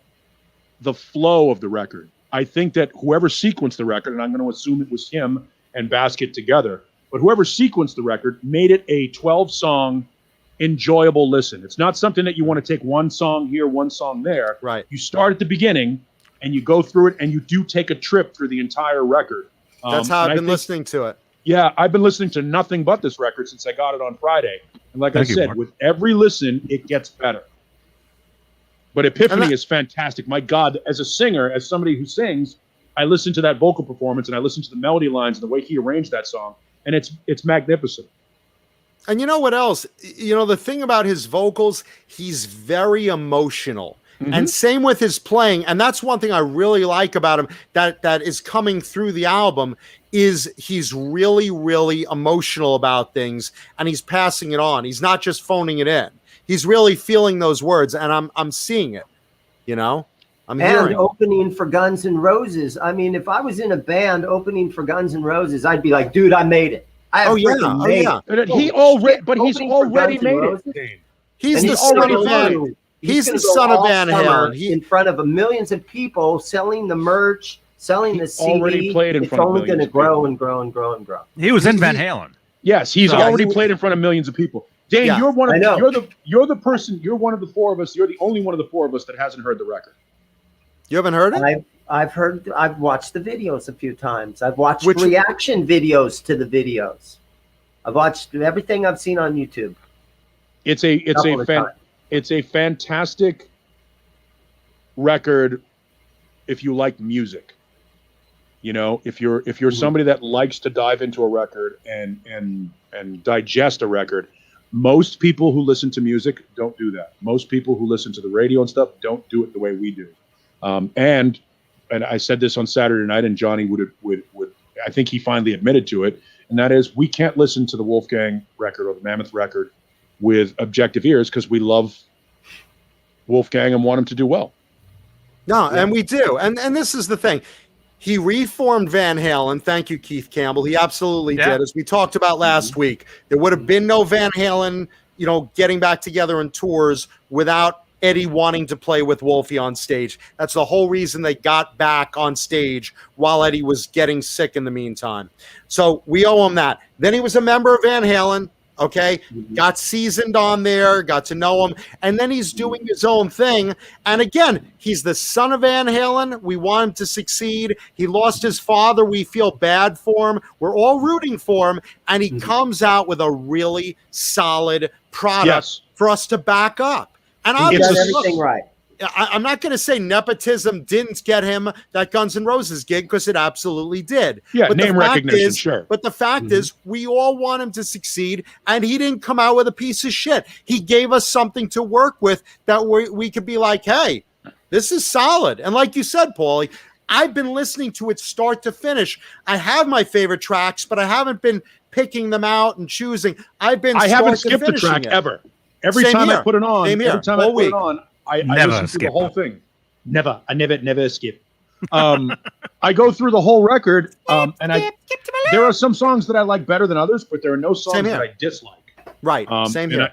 And I think that that's something to be said for somebody that can put out 12 songs and you like them all. I mean, how many debut records came out like that where you can say there are 12 songs on the record and I like them all? And how many Facebook posts have you all seen lately talking good stuff about that record? It's good. It's now, again, like I said, not groundbreaking, but who cares? It's not groundbreaking. It's solid. You can't ask not every record reinvents the wheel. What he did is he took, like I said, I love the colors that he's drawn from. I like Muse. I like Imagine Dragons, the pop sensibilities of Imagine Dragons. There's a lot of Foo Fighters and a lot of Tremonti on this record. Well, that makes sense because he's the bass player in Tremonti's band on 2 of his fucking records and went out and played on tour with him. So he's got that going for him. There's a whole bunch of other things going on. His vocals are fantastic. He clearly knows how to write a melody and song structure. And like I said, not a virtuoso on every instrument, but he's more than proficient on every instrument. He doesn't have to be. I would rather be known as a great songwriter than a great guitar player. Oh, sure. Because a great songwriter has a longer career. Catchy stuff. And welcome Jay Hannon of the band Gizmochi, the great Jay Hannon of the band Gizmochi, to the chat. Jay has come to wish Johnny a happy birthday. And while he's here, maybe Jay's we right, could say... by the way. Jay's right that putting out a 12-song record with 0 filler is near impossible. And Wolfgang Van Halen did that. There's no filler on this record. That's true. That's very true. And while Jay's here, let's put a link in the chat to the new Gizmochi album. Also, an excellent new album. I know Johnny has the link for it, even though it doesn't change his lights. and False Flag didn't pay for it. Yeah, all but right, I don't know if that's it's not. There is no filler album. Where's that link? There are 14 songs on the record. My apologies. So what happens to the next album then? Does he try to throw a cover tune in there and have like a hit song, or does he do another 12 just great songs? I think he can go. I think he could stay the course and just have solid songs with videos behind them. I could pick out a couple of those that need videos. I think if he follows the Foo Fighters blueprint, he has a nice career. Foo Fighters without Mentos. No, Foo Fighters doesn't sell 4 or 5 million copies of any album. Foo Fighters sell they're a solid 1.5 million, 2 million copies over a long period of time, and that's fine. I mean, if he does that, that's a successful career. If a band has a career and they put out one album that sells 5 million, the second album that puts out 4 million, and the third album only sells 1 million, and they get dropped then by their fourth album, who gives a shit? If a band puts out 10 or 12 albums and sells 1.5 million records every time, that's a solid, sustainable career. I'd rather do that. If he does that, and it looks based upon what he's doing on this record, if he can maintain the kind of consistent quality that he put out on this album, then he'll have a great career. You know who heard an echo? you have your whole life to write your first record and only 10 months to write the And second. eventually they'll be in a song, they'll be an Everlong type of song, right? The Foo Fighters hit that just everybody was like, "Whoa, that's a good one." There's already those songs on this record, Dane. You really should listen to it. Right, I know, but You know who heard an echo is that guy in the whale's mouth. Pinocchio! I hope people embrace the record. Here's the thing. Yeah. There are bands that are putting out great records like Rival Sons that nobody cares about. And that's a shame. Dirty Honey, nobody cares. These bands are not. Dirty Honey. They're great. No, I understand that, but the masses are not embracing these records. And hopefully, because he's the son of Edward Van Halen and because he's getting exposed on this Guns N' Roses tour, hopefully those will be the extra elements that cause people to go, hey, maybe I should embrace this. And they will. And I think he's got a great personality because people only really want to work with people that have great personalities and are fun to be around. And so hopefully he's that kind of a guy. Well, he is the guy that owns the band. So I mean, he doesn't have to be the guy that's nice to work with, although he is, from what I'm hearing. But dude, he's been graceful and classy this whole time. Beyond words with some of the things. Some Who's of the his things. manager? By the way, yeah, that's the other thing. People that like I was looking at the Van Halen news desk, and fuck you if you want to make fun of the kid for being large. He's had some issues that he's had to deal with, some stress and by the way, some people are just, genetically going to be big people. Don't get off the kid's fucking case. Is he, is it unhealthy? It might be. It might be unhealthy for him, but who knows? Maybe he's meant to be a large human being. Leave him the fuck alone. I mean, the guy's going through enough, seriously. Yeah. And eventually he'll get to the Drew Carey stage where suddenly he's like, okay, I'll pull it together and, Maybe. Or maybe he doesn't. But who gives a shit? Maybe That's none of our business. Right. I think he's a classy guy. He's an incredibly talented guy. And again, he doesn't have to be groundbreaking. His father did that. He's not his father. He's Wolfgang. Right. And the album's solid. Part. Yeah, the album's solid, and that's all that he needs to succeed is to give us a solid product, which he did. Good on him. I support it. I like the record. Like I said, it's a record you have to be patient with and listen to multiple times to truly appreciate. It sounds good on the first listen, sounds better on the fourth, and even better on the 15th. Yeah, and that's how old Queensryche albums were and stuff like that. The first time you listened to Operation Mindcrime, you wasn't like, oh my God. I was. Grew on you though. I was. I jizzed my car seats when I heard that song, that album the first time. That is my favorite album of all time. So it's also their fourth record. Yeah, I know. I would say that Mammoth WVH is a better debut record than Queensryche. It's a better debut record than Motley Crue. Is it a better debut than the you keep saying the Foo Fighters. Is it a better debut than the Foo Fighters? Yes, it is. Closer comparison is the Foo Fighters. Yes, I mean, you can't compare them against Queensryche or Motley Crue. It's a better. Yeah, but I'm just talking about when you talk about first albums. Now, is it as good a debut as the first Van Halen record? It's different than the first Van Halen record, but I would say it's almost as good. It's not as groundbreaking, but the songwriting is every bit as solid. Is it as good as Boston's first album? I would say overall, I can't. There's one song on the Boston album, the debut album, that I skip past every time I listen to it. So Hitching a Ride? Which one? There's no. Always a skip. Fantastic. Always a skip, never a skip. Peace of Mind gets so much radio play on your station. Foo Fighters.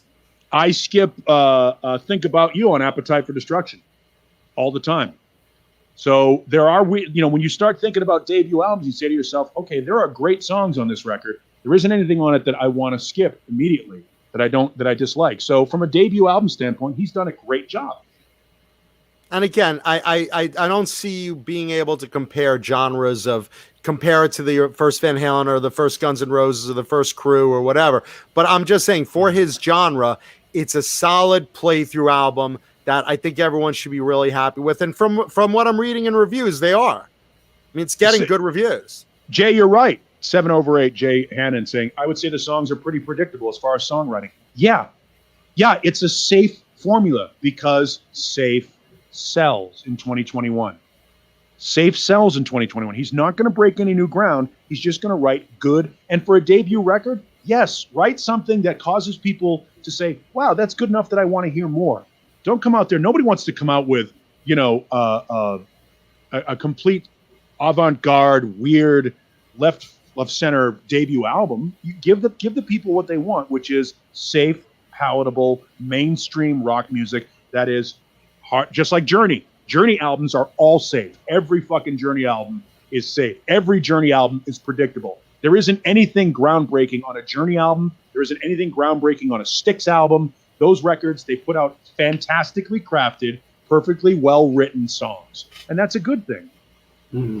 Well, look, I'm going to get flack for this and hate mail for this. Look at Nickelback, okay? Here's a band that changed its structure to be radio friendly. And people are like, oh, they sold out, they changed. But you know what? The fact is, I still love that song, Never Again. And they made a lot of fucking money getting a lot of airplay because they played it totally radio friendly safe. Now, make no mistake, I'm not saying Wolfgang is the level of Nickelback. I think he's better. But there's your example of a band that basically said, okay, let's play it really safe. Let's play it really radio friendly. And that's what he did. Not groundbreaking, but really solid and very catchy.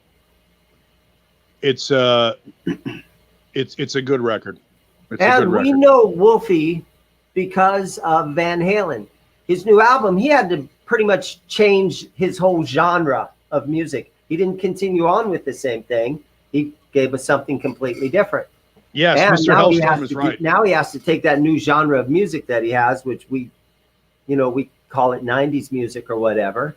And he has to do that in front of a 80s Guns N' Roses audience, which probably is a lot of pressure, I would think. I mean, wouldn't it better fit for him to be out opening for one of those 90s bands like you were mentioning? Wouldn't that be a better fit for him? False flag. I will. For Nickelback. I'm going to answer false flag. He says Styx has some progressive stuff. Yeah, nobody really cares. That's the point. The point is all of these bands, and Mr. Hellstorm. Well, their fans care. Wolfgang definitely has. Yeah, but their fans aren't enough to keep them going. They needed mainstream acceptance. Guys like Steven Wilson. Steven Wilson is not a household name. I'm using that because Mr. Hellstorm says Wolfgang definitely has a little Steven Wilson in him. He's absolutely right. Steven Wilson is a chameleon. He's a musical chameleon and not a household name. If I said Steven Wilson in a room full of 100 casual music fans, one person would know who it is, and that's me. No, they'd probably be like several Steven Wilsons in the room. Who? Because that is kind of it's a very common name. Yeah. But yeah, I'll give you a great example, false flag.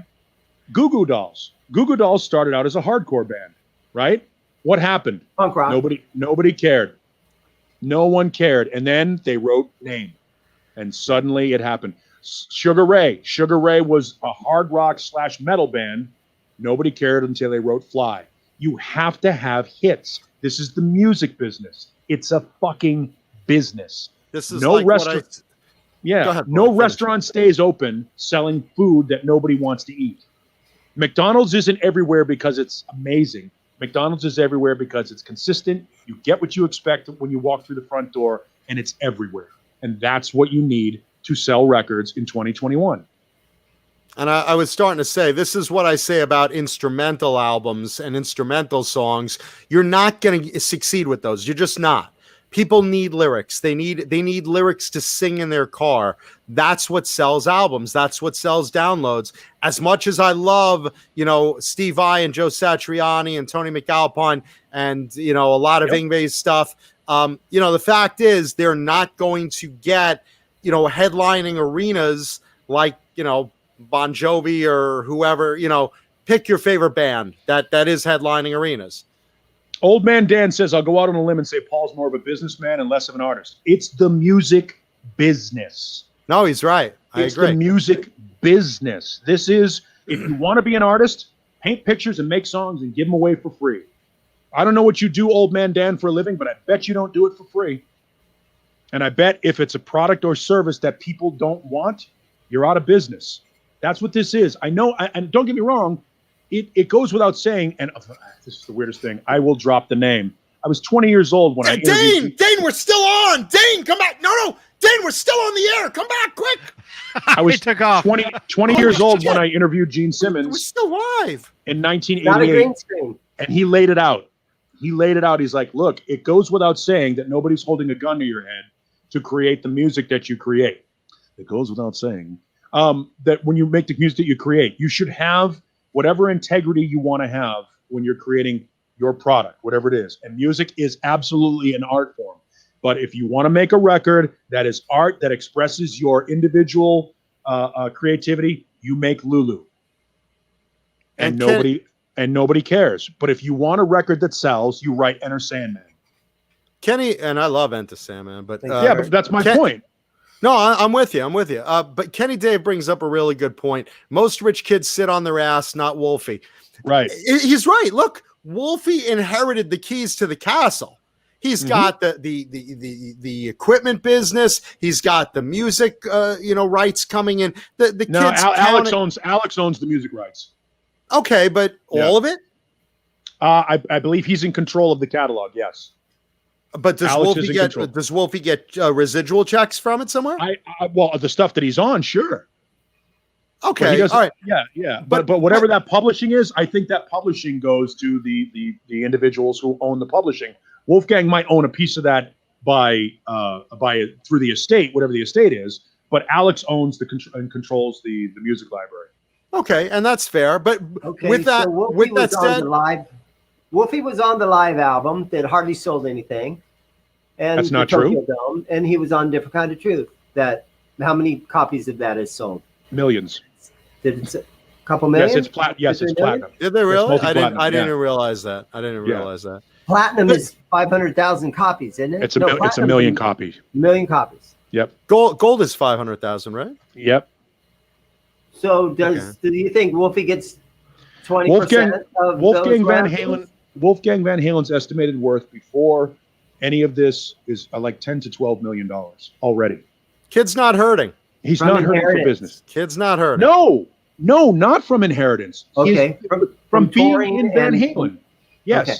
He's already worth $12 million. What about with inheritance? Well, who knows? I mean, whatever that let's put it this way: the kids, a good 75%, as far if I understand it correctly, and Johnny or John Biel will be able to correct me on this, but I believe 60 or 75% of Van Halen's estate went to Mr. Holland's Opus and a couple of other things.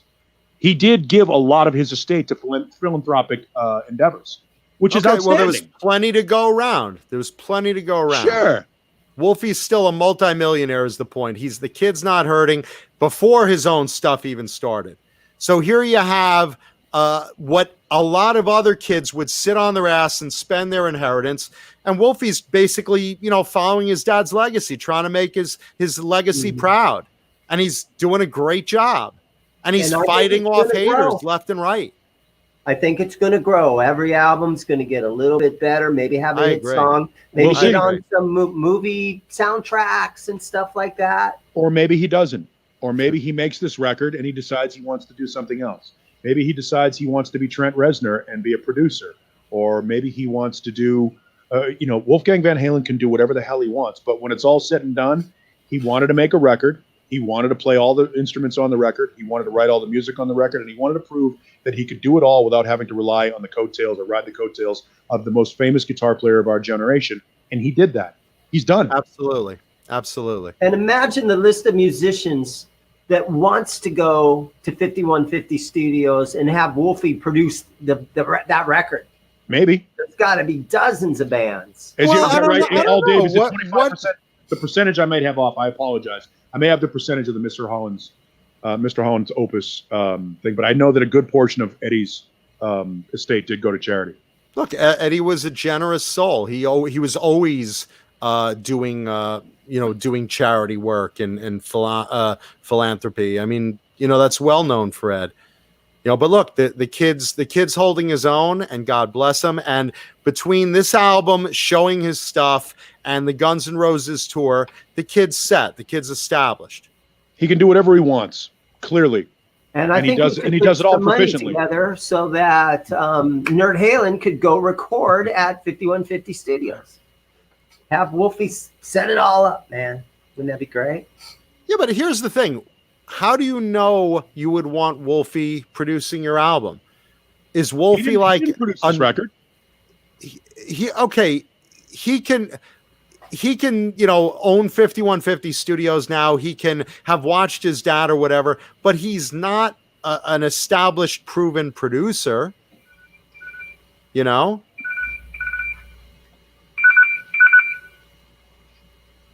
Dane, it's Berta. Can you smell my fish? Has he produced anything? Does he have producer rights on any records for anybody or anything? Has he done that? I mean, nothing I know of note. I mean, there are legacy producers that people would fight to get a hold of. Hey, birthday boy, do you happen to know any producers? Birthday boy, who produced this latest Wolfie album? Who produced Mammoth? Elvis, Michael Basket. You notice, by the way, Johnny, even though he's raking in money, not even in his show. Not in his birthday, not even here. Perfect example, Mr. Hellstorm, Butch Walker. Butch Walker has done just fine for himself. Thanks for asking.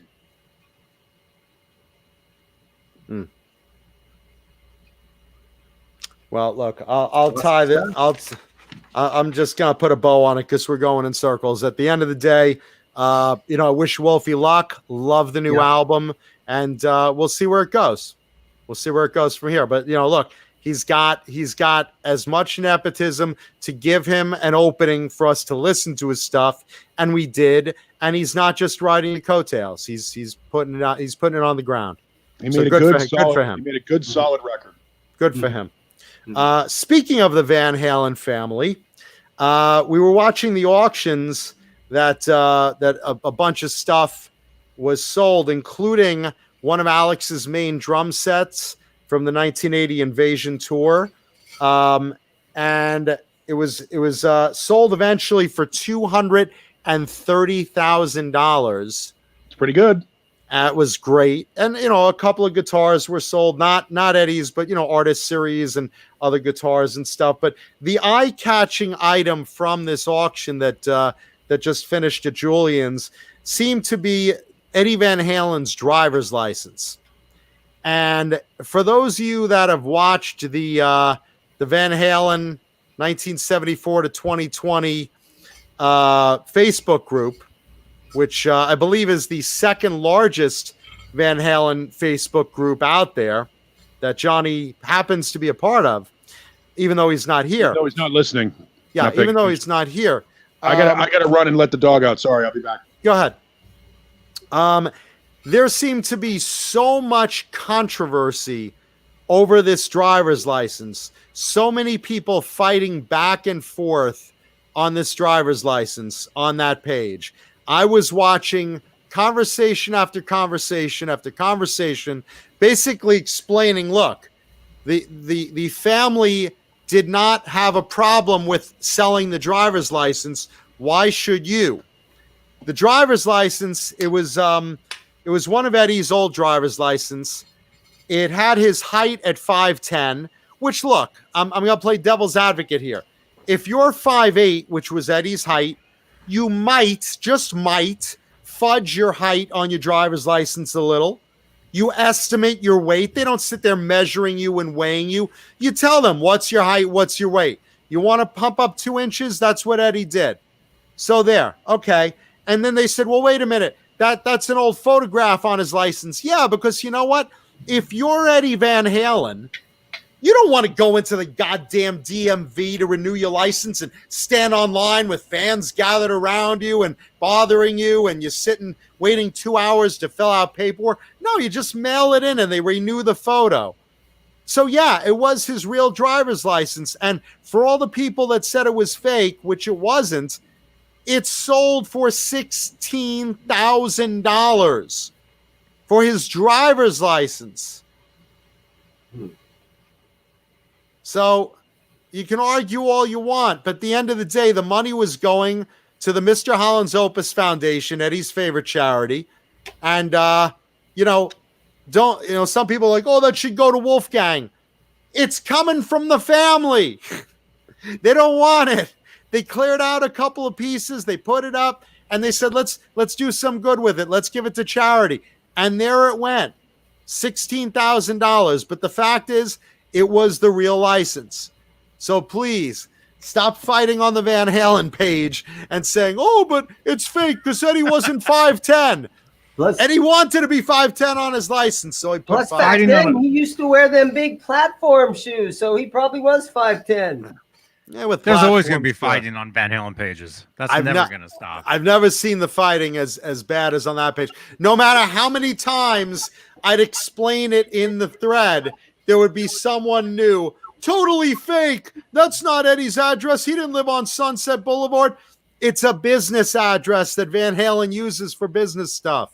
It's a P.O. box. It's a business office. It's not Eddie's home. He's not putting his home on his license. He didn't do that. But it was the real business office. But $16,000 going to charity. And again, $230,000 for that drum set, Johnny. I said it would break over $200,000. Mm-hmm. Yeah, you did. Yeah, that's awesome. Yeah, all going to charity, and good for that. Again, even passed away, Eddie's legacy does a lot of good for people. So kudos to the Van Halen family.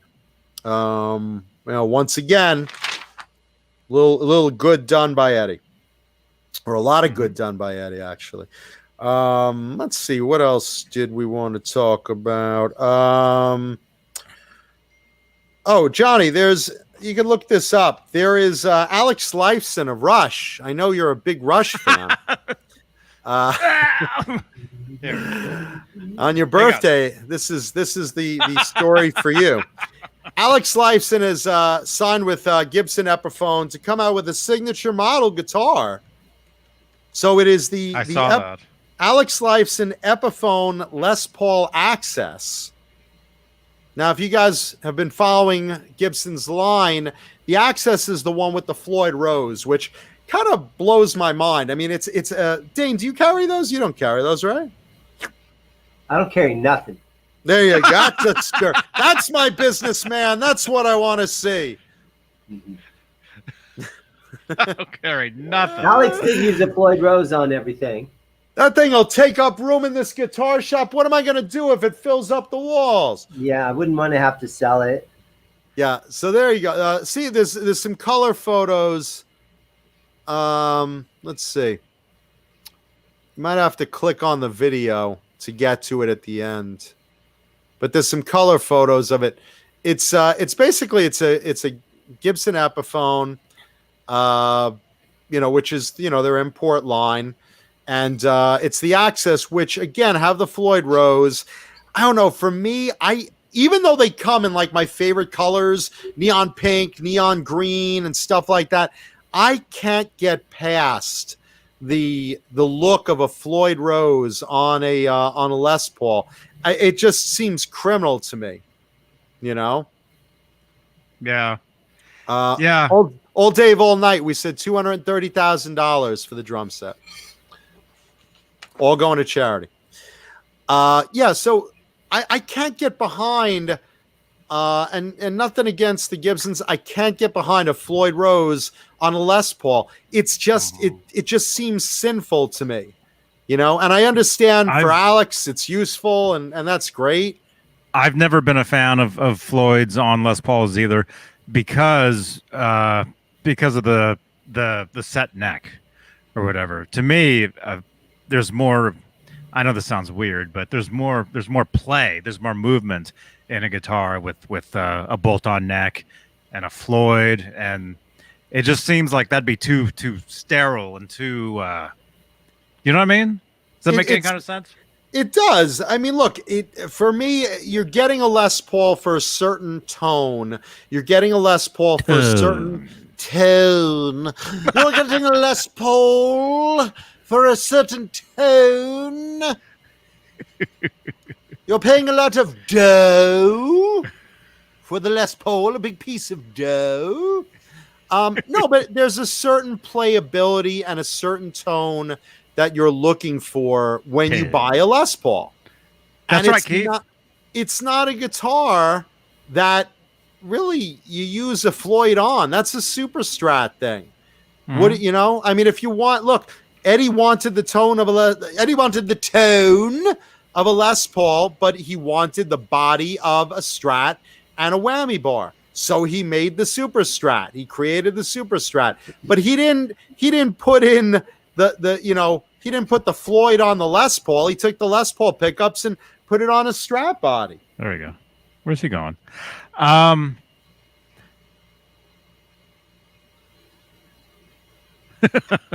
Yeah, as Keith Campbell brings up, yeah, Les Paul gave Edward a Les Paul with the Floyd Rose on it, and there's photos of that online.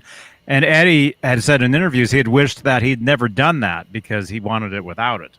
Yeah. There you go. Now this is what, a studio? Is that a studio, Dane? Yep. Yes. Les Paul Epiphone studio. an Epiphone studio? Uh-huh. I love this thing. How much today? And how is the tone? You know what? I don't know. Honestly, it's got Seymour Duncan's in it, but I think these things kick ass. It doesn't lose tone. You know what would really help that tone, though? You know what would really help that tone? If you went to Vinum Pickups website and you got some really great Vinum pickups, because they make Les Paul pickups like nobody's business. Go to Vinum Pickups and check out what Craig Vinum can do for your tone, including on that Les Paul, because he painstakingly hand winds pickups to replicate old Les Paul tones, among others. I mean, look at this. The Mancuda Custom. Look at that. That's a super Strat pickup.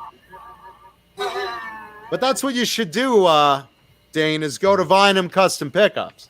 I'm just saying, to improve the tone of that Les Paul. Or that, what is that, a Paul Reed Smith you got there? Yeah, who would put a Floyd on a Paul Reed Smith? I think they're awesome. I love Floyd guitars. Wow. Anything with a Floyd, I'll take it. See, how much for that? How much for the Epiphone? James Stewart is asking. I think it's like 500. Oh, and a nice Alpine white. 500 tonight. And 800 for this one, for the PRS. I hate Floyd I'll be Roses honest on with Les you guys. Pauls. I love seeing a Floyd on a Les Paul. Hate it. I hate it. I can't stand it. Yep. Like I said, Not with- even in my favorite colors, neon pink, neon green, I can't do it. No, Ruins that's the just tone. I don't even like a Bigsby on a Les Paul, much less a Floyd. Oh, I do. I don't like a Bigsby on anything. I love Bigsby's. I hate Bigsby's. Bigsby's on a Gretsch, great Bigsby on any sort of a semi-hollow body 335. Yeah, sure, but not on no tremolo on a Les Paul ever, at all, ever. That's not what that guitar is for. It's not what it does. That's for bends and heavy deep tones. He's going in the back to get the Epiphone off the wall. Look how far back that. No, he already took the Epiphone. He brought the Epiphone. Yeah. You know, I think he's got the runs. Did he have prunes? No, he's getting a. I think he has a Gretsch on the wall too. He had a piece of that cake I just ate. Oh my gosh! Now I can tell you that that's his workshop area behind that wall. Oh boy. It's a Bigsby.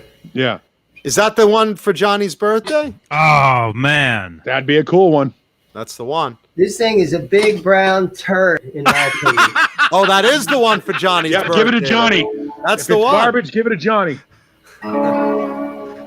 Johnny wrong would with know that this one? thing. What is that? Is that an import? Yeah.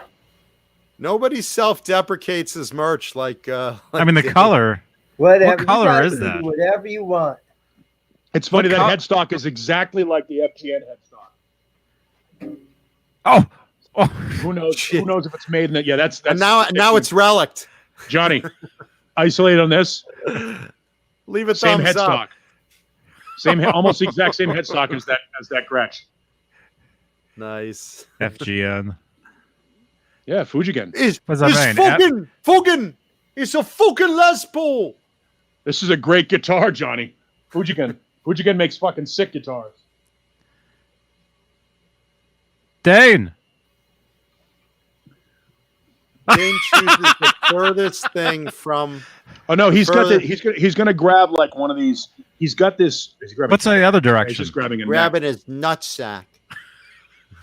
Speaking of nutsacks, leave a thumbs up on the video, please, This is like the Zims cam. for Johnny's birthday. Whatever. If we I could- feel like if we I could feel have- like a voyeur. Yeah, if we could have a 24-hour. Uh-oh. That was Hello. mine. You Hello. took the strings off? Why'd you take the strings off? Oh, you took the neck off that? Or is that an old gem neck? He's been selling it piecemeal. That's it. That can't be the gem. That's not the gem 505 neck. No. No, I was gonna say. Were you high? Paul would drive over there. I bought I'd be a guitar fucking furious. for How much for $30 just to get the parts off of it, and this neck was on it. And half the guys, everybody that comes in here, I've asked them, okay, what do you guys think? Is it fake? Yep. Or is it real? It's got the J-Craft thing on the back here. Jay might know. What's the serial number? Jay. If it starts with F, that's a Japanese neck. Jay, are you in here? I can't see where if Yeah, it's in that's a focus or neck. not. That's a Move it in neck off of an closer. 08. Close. Yeah, that's a genuine. It says made in Japan. Yeah, Looks that's a right. that's a And Fujigen neck. it's got the Goto tuners on it. The only It thing looks that's right. the only Wait, thing but that the looks logo, weird- yeah, the flip it logo over says the logo says Ibenhad. Yeah. I'm a little. The logo does look like that decal logo placement looks a little suspect, but not so much that. Yeah, I don't know if that's legit or not. The print looks right. I mean, Half the But the people are like, yeah. if I dude, had you it in got one. hand, And the other half of the people that come in, they think it's fake. Yeah, the slash on the neck is a little concerning. if I had it in my I don't hand, know. I'd be able to tell better. Well, here's the good. Dane, put that neck down and go grab the 505 off your wall. John Biel. Yeah, Joe Biel. Whoa, This is great. Whoa, whoa, whoa, whoa, whoa. Huh? Now put that neck up against up near the camera, and look Okay. at the logo and the way that the This is slash the is set up. Ibanez 505. Look at that neck. Go back to that headstock, Dane. All right. Look at that. The way that headstock is set up. Look at the way the slash is on that headstock. The way it's all set up. The decal, and then look at that. They look. That neck might be fake. It's a fake neck. Look at the way the gem is written. The different font. Are they both Japan? Yeah, they're supposed to be. I know that the 505 is legit. Who knows? Was that your 505? Yes, it was. There it is. You can own a piece of Neanderthal. Yeah, if I could play it, I wouldn't have given it to him. I still have gems. The 505 was. I kind of regret getting rid of that guitar. I may buy it back from him. By the way, who did or where did Jay or when did Jay get that beautiful yellow gem I saw? That's a 30th anniversary gem 777. Oh, He okay. I forget who he got it from, but it's a great deal. I wasn't sure if it was the original or the recreation, but Oh, how Very- they very said cool the looking. 505 is fake. No, it's not. no, the 505 is real. Apparently, 505 it was made for Momo. 2 years. They made it from 2010 and 2011. It was the only maple neck. It's still the only maple neck gem you can buy or could buy at the time. Japanese so gem. what They was- make the Indonesian ones with a maple So neck. what should I do with this neck then? There's an easy question to answer. Should I buy a body from eBay or something? You've got an old Ibanez, I don't know if it's a G10 or whatever it is, body back there. Slap that neck on it and make it a better guitar. Or have a raffle in the store. Just sell raffle tickets. Give it to Johnny for his birthday. Win this neck. Yeah, I'd sell like 5 tickets. How much are tickets? $5 a piece. Oh, here you go. $25. There you go. Thank you. Who said this? Stick it in my keister and see if you can get up to the 12th fret. Thank you, Facebook user. Thank you so much. That means they're in the Van Halen group. Cobra Kai platoon in the house. Our buddy Hey, before you stick it up your keister, you're going to want to apply generously finger ease. Oh, that's good stuff, man. Uh-huh. That stuff smells so good. This stuff stinks. Oh, I love it. Does it smell like gefilte fish? Gefilte fish? I bet it smells like someone's fingers. It certainly does. Smells like someone's fingers. Oh, that's a good point. Islander Winder. How does that neck feel, Dane? Because feel that neck versus the neck on the 505. Because the 505 neck is very thin. Similar. Is it?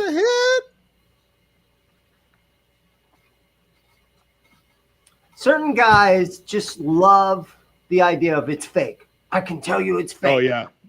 And then there's other people that it's like seeing is believing. It's right there in front of you. You know, it's like Van Halen's driver's license online.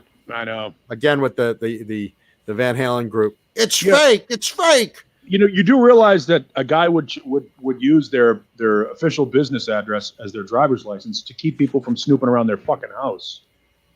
You have to show your license for a lot of things, and there are a lot of people who would do, like, cops would say, "Hey, I got Eddie Van Halen." They take a picture of the license, whatever it is, and next thing you know, you got people creeping around his house, and that's how people get shot. Yeah, and you got an old photo of Eddie, like I said, when you were gone, because he doesn't want to go to the DMV and stand in line. He doesn't. He's Eddie Van Halen. Could you imagine him standing in line for 2 hours at the DMV? Hey, everyone, it's Eddie Van Halen. Let's ask him questions. I just want to renew my license, man. Thank you, Fernando. Thank you, man. Yeah, I agree with KXM Rock. I think that gem neck that Dane was holding was fake, only because I questioned the way the slash and the logo and the way the gem was written on the headstock versus the 505. So. Well, you know what? We've looked up the serial. I've had a ton of guys come in. They get their phone out. They look up serial numbers. And apparently it was made in 2008. It has a serial number that basically says it's from 2008. F08 would be Fujigen factory in 2008. That's how you date an Ibanez. Mm-hmm. Is it a quality neck? Johnny's birthday present. Stuff. There it is, Johnny. Coming your way. Thank you so much, man. Johnny, you got to send me your address. Mm-hmm. Okay. My address is in the description down below. Yeah, it's a P.O. box. You're going to send it to him. He's not going to give you any of his private information, Dane. Keep trying. Johnny, just give him. I'll send it to him. Well, however, I don't care. Just give him the home address over the air, Johnny. Yeah, that's good. I heard rumors that Johnny's wife is super high. 3, 5. So I wouldn't mind stopping by Johnny's house sometime. Well, we know she cooks. Cobra Kai, thank you so much, dude. Thank you, everybody, for the happy birthdays today. Please subscribe. That's all I want for my birthday is subscriptions to all my websites. Thank you. And false flag to send him money. Yes. And a big everybody send Johnny a birthday present. And a big happy dose of penis. His address is in the description below. It is. It is. Yeah. But hey, Zims, yeah, you should definitely buy an Ibanez body off eBay, or even a fake body. Make a fake guitar. I'm sure it'll be great. I think so too. Hang it on the wall for art. That's right. People go, hey, you selling that gem? I'm now. Paulie, do you read comic books? Do you read graphic novels? Wait, no. I'm sorry. You can buy anything in the store. You just can't leave with it. He'll collect money, but it's not really for sale. You got to buy the guitar to get out of the store. Oh, Keith's got a good idea. Johnny B's birthday party next year at Zim's Guitars. Unfortunately, it's I'll not get a open after keg of 6. Beer. We can hire some strippers. I'm in. Be great. They're gonna be women this time, right? No, he. Yeah. Makuta says he'll be the stripper. Yeah, no, I'm gonna dress up like a gorillagram, and when you see my teeny peeny, you'll know it's me. John, I am coming out to Hollywood in October. All right, Whiskey a Go-Go. I'm going to send you a invitation. rock on, brother. And by invitation, he means it's going to cost you $12.50, and Yeah, you should you have buy a to pay ticket for to the the show. door. I'll give you the April address. Day. I'll give you the address for where it is. Yeah, the Whiskey a Go-Go. You need to know where that's at. But it's with Power Man 5000. I'm 15 minutes away from the whiskey. Yeah. Maybe we can And make really, when by 15 minutes away, he means an hour and a half LA drive time. And, Yeah. and if it's a Friday or Saturday night, I'm going to make Neanderthal drive me. He's willing to drive to California. Yeah, for thousands of dollars. Does it all the time. Bro. For thousands of dollars. Last time you were at the Whiskey a Go-Go on a Saturday night. Come on. It's been a It's while. worth Look, the whiskey's cool as hell. It's worth the drive. No, it's not. I keep trying to get Paul to. Me and Paul, we're going to put a band together, right? We already have a band. We're Popcorn the band. If you want JoJo's slot, you can take it. I would love be to. great. I would love to be able to put together another band. I just don't have fucking time. Well, I got a I buddy get in bed at 8:30 every night. Jim Torgeson. Jim Torgeson is his name, and he was in Virgin, that played the Sunset Strip and all that stuff back in 1989. You probably Ricky haven't heard of Rackman them was because his they lead weren't singer. good. So Ricky Rackman was his lead singer, so you could kind of take over where Ricky left off. As long as I get half of the, Get as long as I some get of what half Ricky's of the money. China Club. Yeah, I get half the China Club, then I'll be great. Where'd that ball go, buddy? What'd you do with it? I love R2, R3 Locking Nut has Popcorn the band's members there. Me, Paul, everyone but Blue Rhino's in there. We need a Blue Rhino emoji. I see JoJo. There's JoJo. It's me, Paulie, Johnny, JoJo. We need a Blue Rhino emoji to round out Popcorn the band. Paulie, I was asking you about comic books because I think there's one you might have an interest in that's coming up.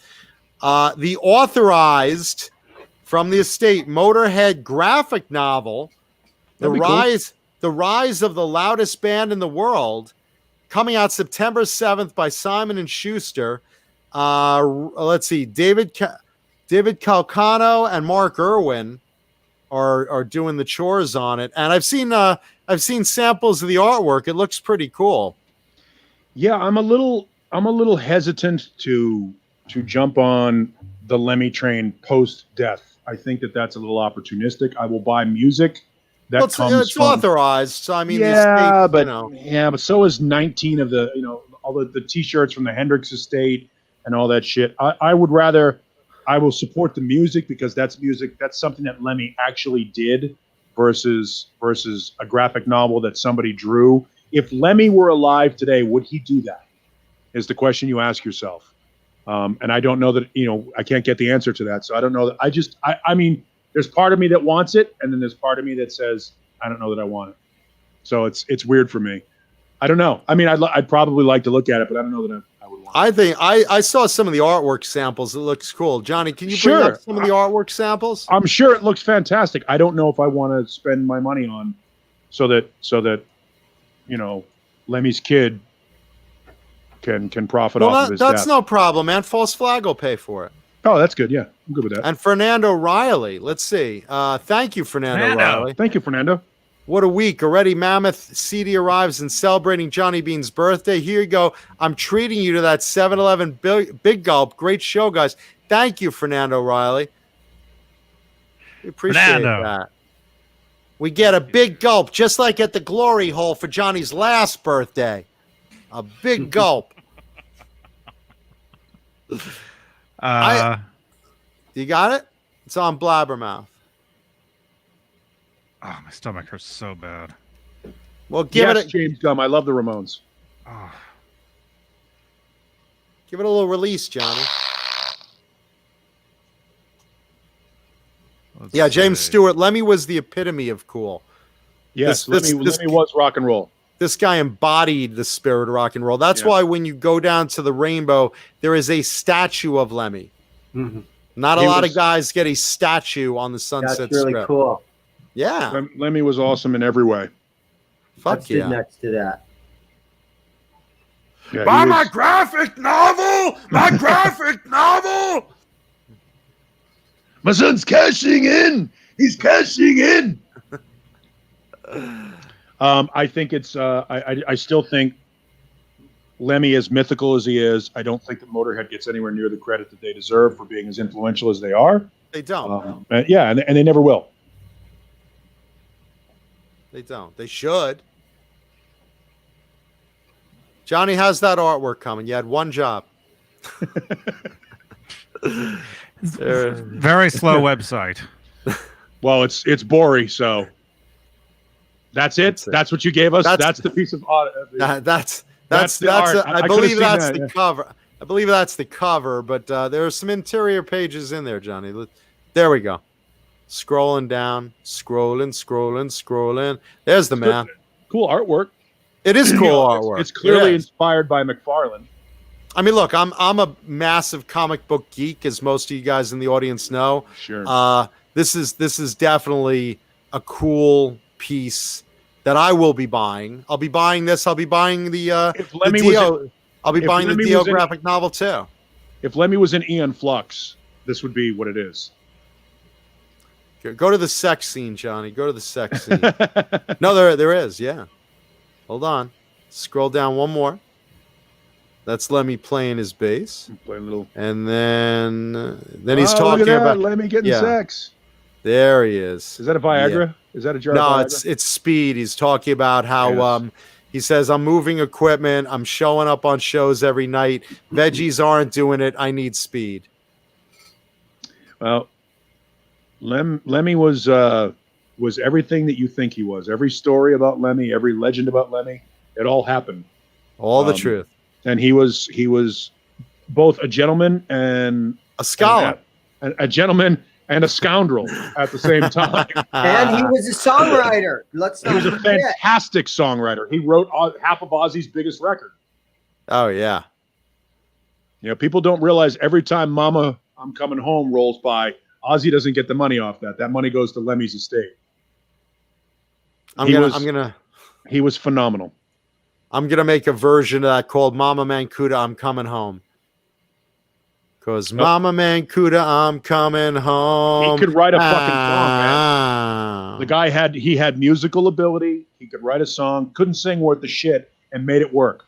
And that's awesome.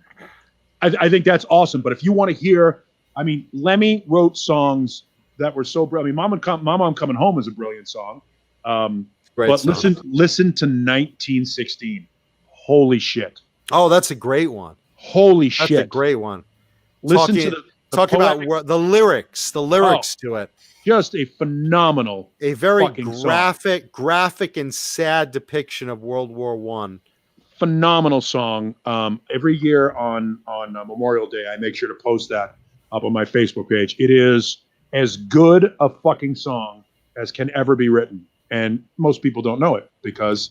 And predates One, by the way, by Metallica. Let's Yep. point that out.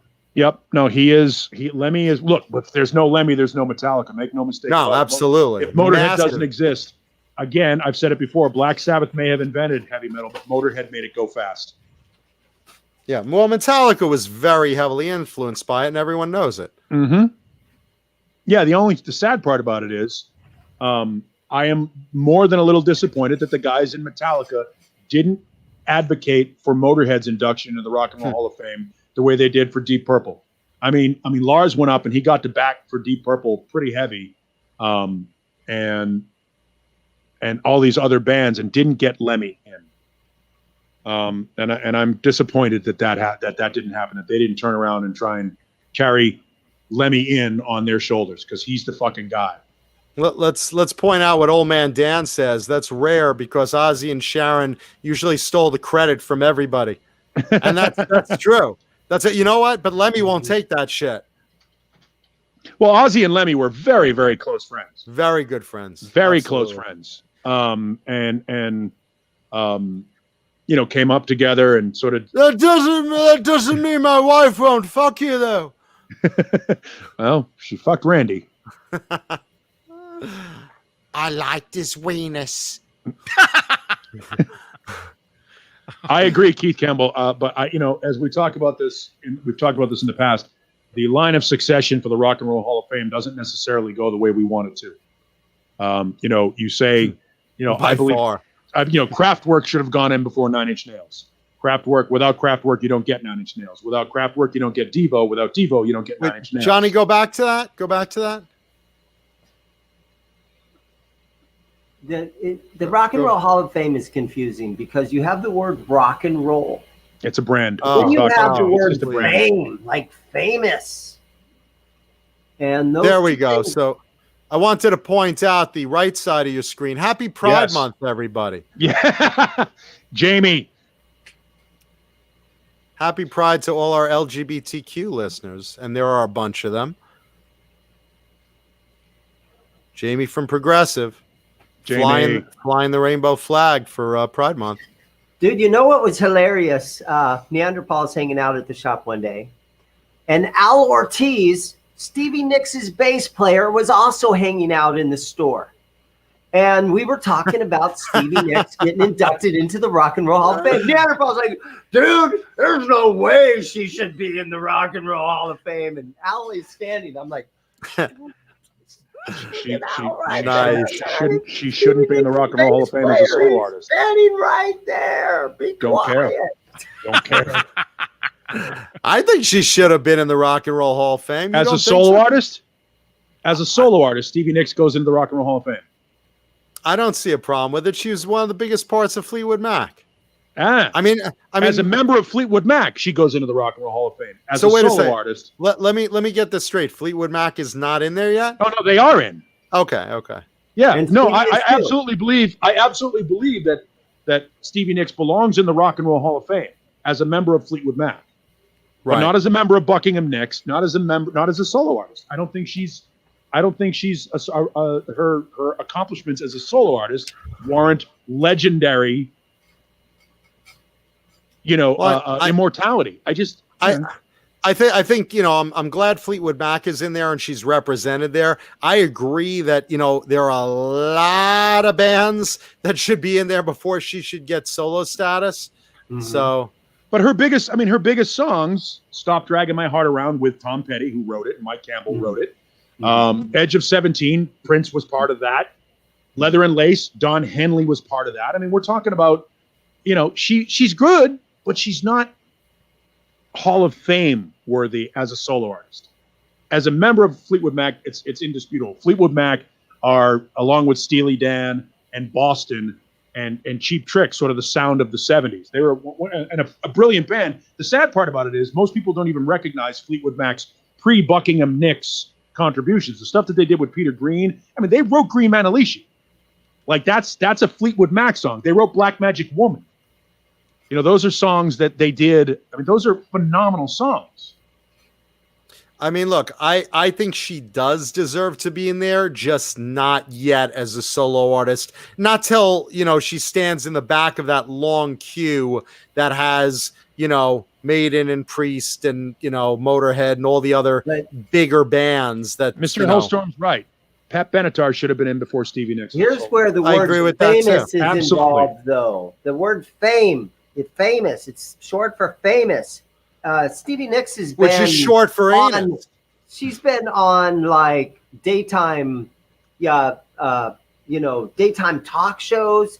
So is Oprah, but she doesn't belong in the Oprah doesn't belong in the Hall of Fame either. So does that mean Kato Kaelin should be in the Hall of Fame? Jerry Springer or New Kids on the Ellen. Block. She was on the Ellen show. During the day, Ellen does not belong in the Rock and Roll Hall of Fame. Stevie Nicks doesn't belong in the Rock and Roll Hall of Fame. As a solo artist. She does, but eventually, not now, not till you get everyone else out. And Al got on stage and he played the show, and he tried not to listen to Neanderthal. No, that's not true. He heard every word I said. I know, but he was trying not to listen. Could you please stop talking about the war? There's so much controversy in that Rock and Roll Hall of Fame thing. Oh, and there's a bitch lot of about it artists every year. that could give a flying fuck. They don't even want to be associated with it. They could really honestly care less because it kicks up so much drama. I actually talked to Clem. I don't know what's his last. The drummer of Blondie. I met that dude. And he goes, dude, the worst day of my, he's very English. The worst day of my life. No, he's from New York, but I guess he's very English. But he's got an English accent. But he said the worst day of my life was getting inducted into the Rock and Roll Hall of Fame. I'm walking here. And so it was tons of drama for this guy. And I met this guy, Clem, the drummer of Blondie. And within 3 minutes of talking with him,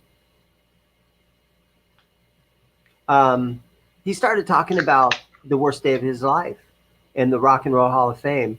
And I guess it's because the original people from the band are there. All the other people that have recently joined and are no longer in the band. And, you know, they all just fight with each other. There's a lot of people that could care less about the Rock and Roll Hall of Fame. Well, I remember what Gene and Paul said. You know, Paul was like, you know, I really didn't even care about the Rock and Roll Hall of Fame, but you know, all the fans finally like pressured everyone, and you know, they looked stupid when we weren't in the Hall of Fame yet. So all the fans basically said, "Hey, you know, it's kind of stupid that Kiss isn't in there," and we couldn't care less. Gene and I couldn't care less. When you look at album sales, no, Gene, and when you look at album sales and success, there's an argument to be made that Kiss is one of the greatest American rock bands, top 5 greatest American rock bands of all time. It's true. Every record is platinum. Kiss, Aerosmith, probably. They say, yeah, Kiss, Aerosmith, the Eagles, Van Halen, Journey, Dan Halen. Dan Halen. I mean, there's a certain Halen. Yes, it is Metal God. It is Eddie on my shirt, the Trooper, but he's got a hockey stick. But they are. I mean, you look at their performance, the amount of records that they've sold, their longevity. Even when they were at their lowest point, Kiss was still playing arenas. Now the arenas weren't sold out, you know, in the late '80s, early '90s, but they were still selling it. Kiss has never not been an arena act. And that's a pretty amazing accomplishment. Right to the end. Right to the end. That's a pretty amazing accomplishment. They went from clubs to arenas to stadiums to arenas to stadiums and arenas again. They never went below. They never had that moment like Aerosmith did where they were fucking done, or you know, where Van Halen, you know, canceled tours and shit. Kiss did. I mean, it's pretty amazing. And again, I'm not trying to fucking say they're the greatest band of all time. They're certainly not. But they have done some amazing shit and have an amazing track record for a band. Work ethic. That's so thin. Yeah. That's Holy so crap. Well, two of them do. Yeah, 2 of them work really, really hard. Yeah. But We get rid of everyone that doesn't pull their weight in the band, and There then we is hire a- replacements in their makeup. and we pay them a minimal fee, minimal, more than nominal, minimal, more than. The Metal God 100 asks, "What's the heaviest band you guys listen to?" For me, Strapping Young Lad. For me, it's a strap-on dildo. Yeah, Strapping Young Lad is a fucking phenomenal. Oh, heavy my band. ears. Heaviest. See, I don't really go Gizmachi. Probably something like Gizmachi, because realistically, because I don't get too deep into thrash more than like the bigger 80s acts, more than like, you know, Metallica, Megadeth, Anthrax, Testament. I mean, that's more my speed. I don't really get into like the death metal. I don't get into the Cookie Monster vocals. I'm honestly gonna probably go with Gizmachi. Yes, I think they have Cookie Monster vocals. Yeah, Yeah, but Strapping Young I Lad. like it's at least melodic. It's at least melodic. I do have Graveyard Classics too by 6 Feet Under, because it's essentially a re-recording of AC/DC's Back in Black, and it's hilarious. Hilarious. Nice. Slayer is fantastic. Thrash metal and Slayer, punk. I like too. They're arguably the greatest heavy band on the planet, but they're not as heavy as Strapping Young Lad. Strapping Young Lad is almost unlistenable sometimes, and yet I still like them. See, and Slayer is exactly what I'm talking about. That's the level I like. It doesn't need to be any I heavier find than them Slayer. enjoyable. Yeah, that's it. After that, it's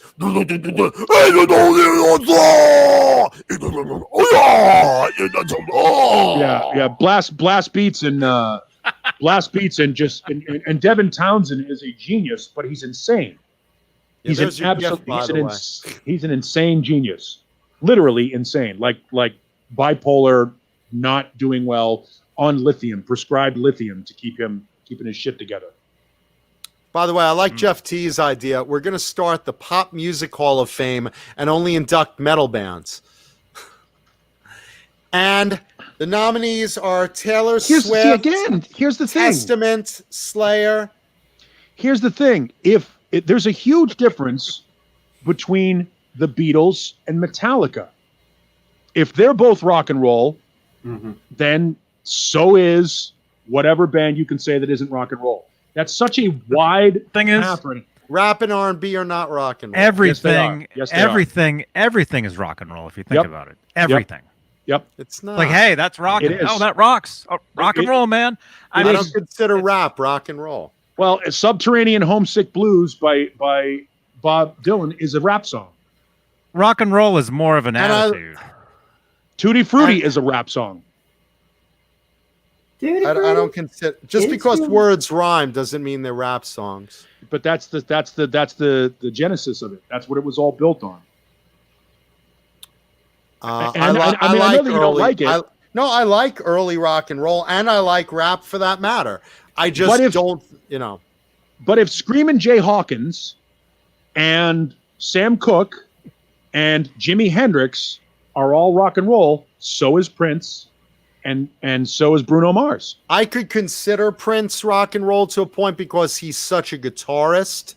But this is the thing. I consider rock and roll. Elvis was a shitty guitar player. But I consider guitar music rock and roll. I don't consider rapping to a sampled beat rock and roll. But you don't think that's music? You don't think somebody that sits down it's with that definitely turntable- music. It's definitely music, but I don't consider rock and roll.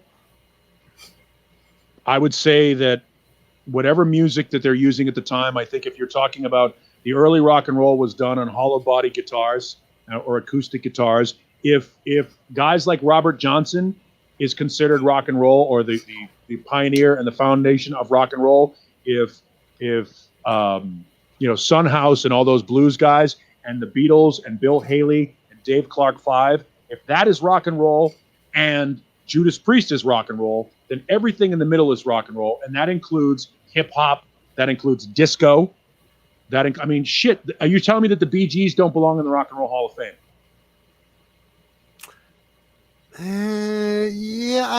They could. That the word rock and roll is what throws everything off. It is. But rock and roll is a brand. It's an all-encompassing brand. Because if you're going to say Led Zeppelin is rock and roll and Sam Cooke is rock and roll, Sam Cooke and Led Zeppelin are nothing alike. It would probably be better to call it the Popular Music Hall of Fame.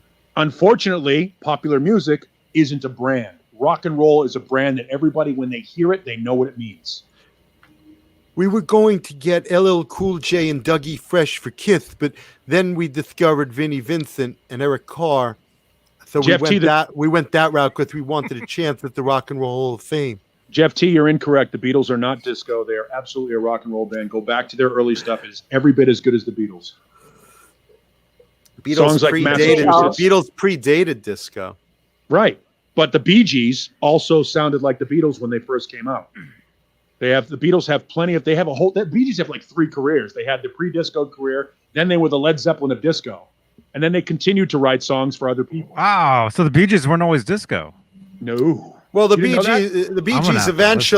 Gees eventually formed Winger. So, that there was literally a rumor in the 80s that it was like, what was it, Andy Gibb or one of the brothers that he was Kip Winger, They changed. They just had a little plastic surgery. That was like a real rumor going around in the 80s. He just shaved a little bit. Yeah. Hey, that guy that's in Alice Cooper, that's one of the Bee Gees. He just changed his name. It's like, huh? Interesting point. Alice Martinez, when you say Donna Summer is rock and roll, Donna Summer is every bit as rock and roll as Aretha Franklin is. We're going riding on the freeway. Aretha Franklin begot Tina Turner, which begot Donna Summer.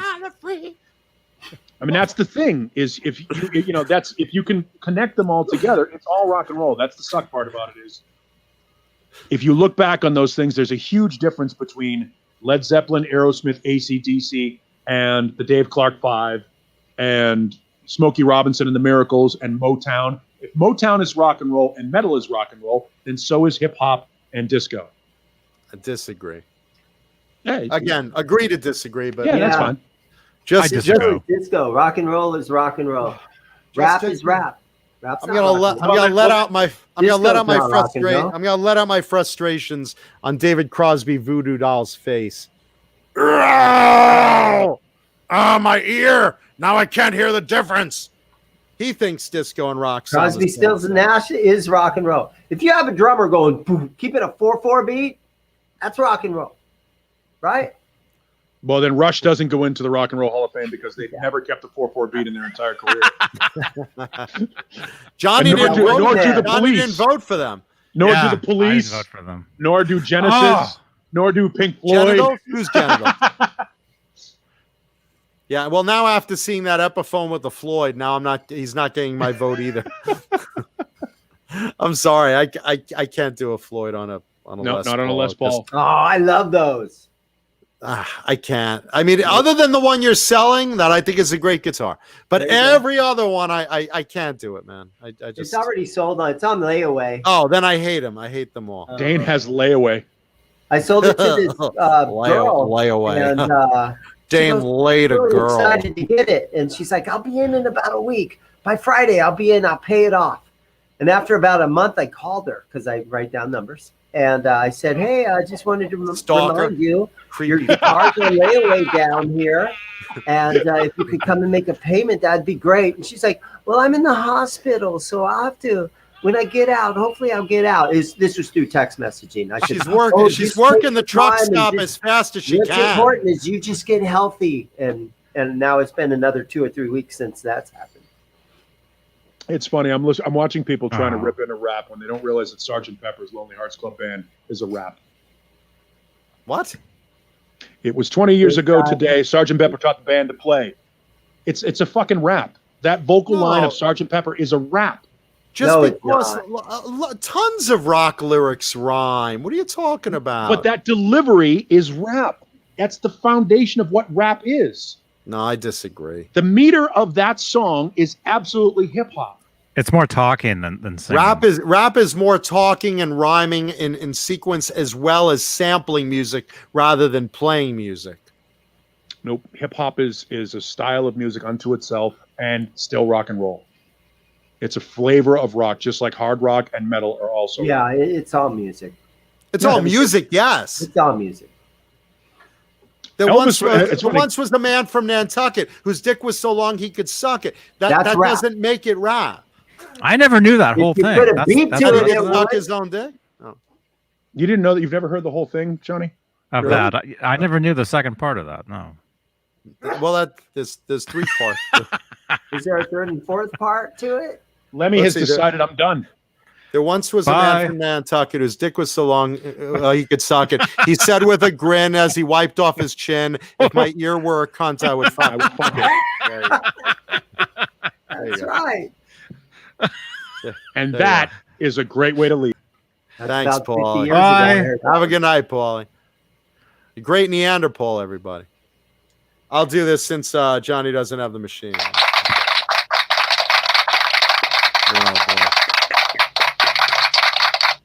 You got Neanderthal all worked up with that comment. There we go. That last little poem, rather. Let's see. Rock Daddy wants to know, Zim, can I come in, please? The concrete is hot. I need another guitar. It's been a week. I'm in withdrawal. Do you have air conditioning in there? I'm dehydrating. Yeah, he See, can come in. Is he He outside? was just in yesterday. There's like a line outside for tomorrow morning. I'll tell you There's one thing about there's a Rock queue Daddy. around the block. He's got storage lockers full of gear. At what address? His whole house full of gear. At what address? At what address is? Full of gear. What are the addresses? He used to What are the play addresses? all kinds of shows back in the day. He's got all kinds of great stories. What alarm system He does loves gear. Let's Bring him in. yeah, why not? No, he's at his house. Open the door. He's not. Take us over there. He's in all the time, and I'm like, hey man, help me do a video about this, whatever, because I'd love to bring people in and ask them to help me do videos. Because for me, doing videos, Did you hold the camera? he's afraid to do it. He said, no, I got too many ex-wives to get on, in the video. He doesn't want to help me. The IRS is watching right now. So how many guitars does he have? Yeah. How many houses? Renus posted his address. It's 123 Lake Titicaca Way. Thank you, Renus. Thank you, Renus. That's a very popular address, apparently. Has everyone in the chat said happy birthday and left a thumbs up on the video for Johnny? Yeah. We definitely And have to, subscribe. we definitely Happy have birthday, to have Johnny. everyone on here subscribe, leave a thumbs up, and wish Johnny a happy birthday. And this is my gift that I'm going to mail Johnny. Johnny got a All right, beautiful going in the D tuna. mail. I sent Johnny some dick pics. That's my gift. He's gonna put it on Thank his you. Kramer. Thank you so much, you guys. There we go. And look, the birthday greetings are rolling in, Johnny. Eric, the #1 Van Halen host, the Metal God. Like I hates me. That's all right. Happy Penis Day. Everyone likes that version of the birthday song. Doms. Everyone, thumbs up. We'll sing it one more time. Happy Penis. to you. Happy Penis. Penis. to you. Happy, Penis. dear Johnny. Happy Penis. to you. And many more. Penis. There you go. Many more penis. Thank There you go. Thank you. Many It's like more sing- inches. Singing to yourself. We should all be getting an inch for every birthday. I'll be stuck at 29 inches every year. Let's see. Let's see what else is in the news. Let's give a shout out to Gary Holt of Exodus and Slayer, because he made a public announcement, very public announcement. As you might know, he's had alcohol problems over many years. He has announced he is declaring himself 100% sober now. And I have a huge respect for people that go out of their way to get sober. And because that's not easy. That's not easy. I've had many friends with battling alcoholism, battling a drug addiction. But when you can go out and admit you have a problem and do something about it and determine your own destiny and decide to stay clean, that's something to absolutely be admired and respected. And it deserves a huge thumbs up and a shout out. So to Gary Holt of Exodus, if someone in his camp is watching, rock on, man. Well done. Congratulations. And always do it. Always do it if you can. If you need help, do it. Gary's a great guy. He's an amazing musician, as you all know. And, just like, a lot of guys, Mark Kendall of Great White takes a huge pride in his long-term sobriety and goes to help others. And, this is Gary basically saying, look, if I can do it and I was at rock bottom, you guys can do it. So if you need help, go get it. Gary's on the clean wagon right now. God bless him. So we wish him well. Mm-hmm. That's great. And Taylor 315, thank you so much. Thank you, Taylor. $14.99. 5150. 2120. KXM Rock says he's got 8 years sober. Well done, brother. Well done. That's not Awesome. easy. It's not easy. For those of you, I've never been alcoholic, but I've been a bartender. And I've seen a lot of people that have battled with it. You know, be it alcohol, be it drug addiction. I mean, you know, I've seen everything. But so yeah, no, it's not easy. So much love and power to those who have. Let's see. Let's talk about. I could save that story for next.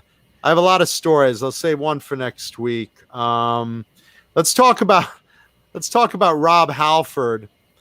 Rob Halford just got a major award. Rob Halford, of course, one of the greatest frontmen ever.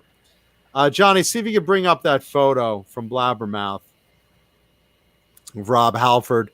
Rob Halford has been declared an official. I don't even want to say it till you see the photo.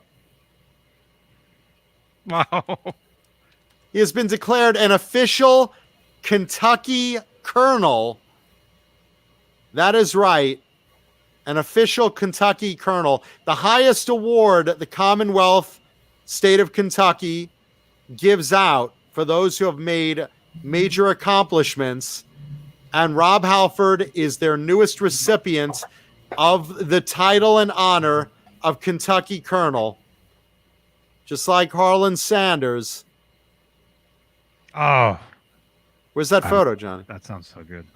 They do know he's gay, don't they, over there in Kentucky? I don't know if they know, because don't tell them, because they'll take the honor right away. Yeah.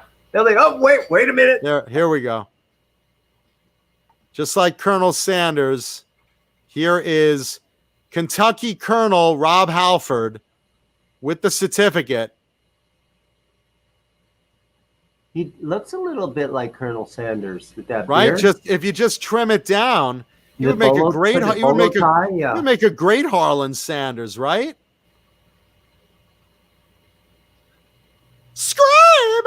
Screaming for chicken. That dude The kicks extra ass. crispy is gone. So I'm Honestly- headed out for boneless wings. I got nothing to lose at all. Mashed potatoes and gravy. Get the coleslaw with it all. The coleslaw with it all.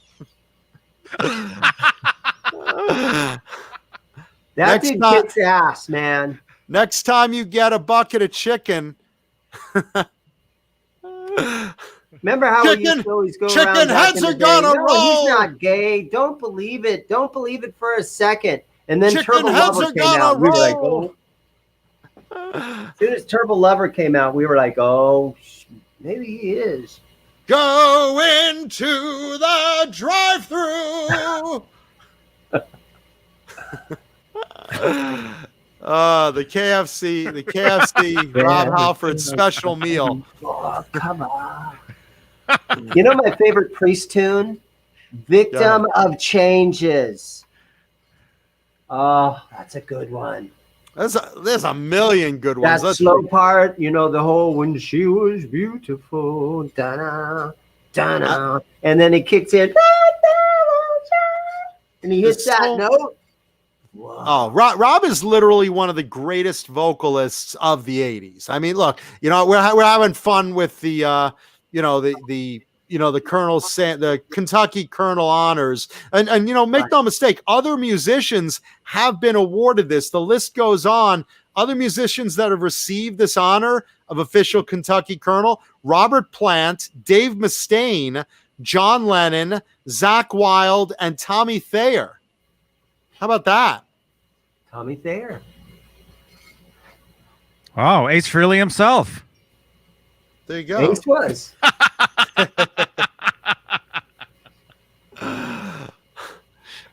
Jeff Case is breaking the claw. Chicken heads are gonna roll. I love that. Yeah, so I think that's very funny that and look, I know it's a very high honor. If you're from Kentucky, I'm sure a lot of you are like, man, I wish I got that honor. But yeah, no, look, Rob's a great guy. It is an honor. I mean, I'm having a lot of fun with it because of the food chain, but I'm laughing, but he's getting all the chicken strips he could eat from it. Well, in Kentucky, what all do you have? You have the Kentucky Derby. You have and you don't want it. Yeah, and you don't want that honor. You want the chicken. The chicken's good. The chicken's good. Does he live in Kentucky then? In the dead of night, chicken bites, little bites. Dip them in sauce. That's true. I have to look out when I go out there. Barbecue. And I used to, once in a while, I could go see that band Surgical Steel at like little venues in Phoenix and Tempe. And he would show up and set in on a couple of tunes and stuff back in the early 80s. Wow. Yeah. Nice. It was cool. Oh, really? Yeah. Super cool. No, I mean the free chicken for life? With that certificate?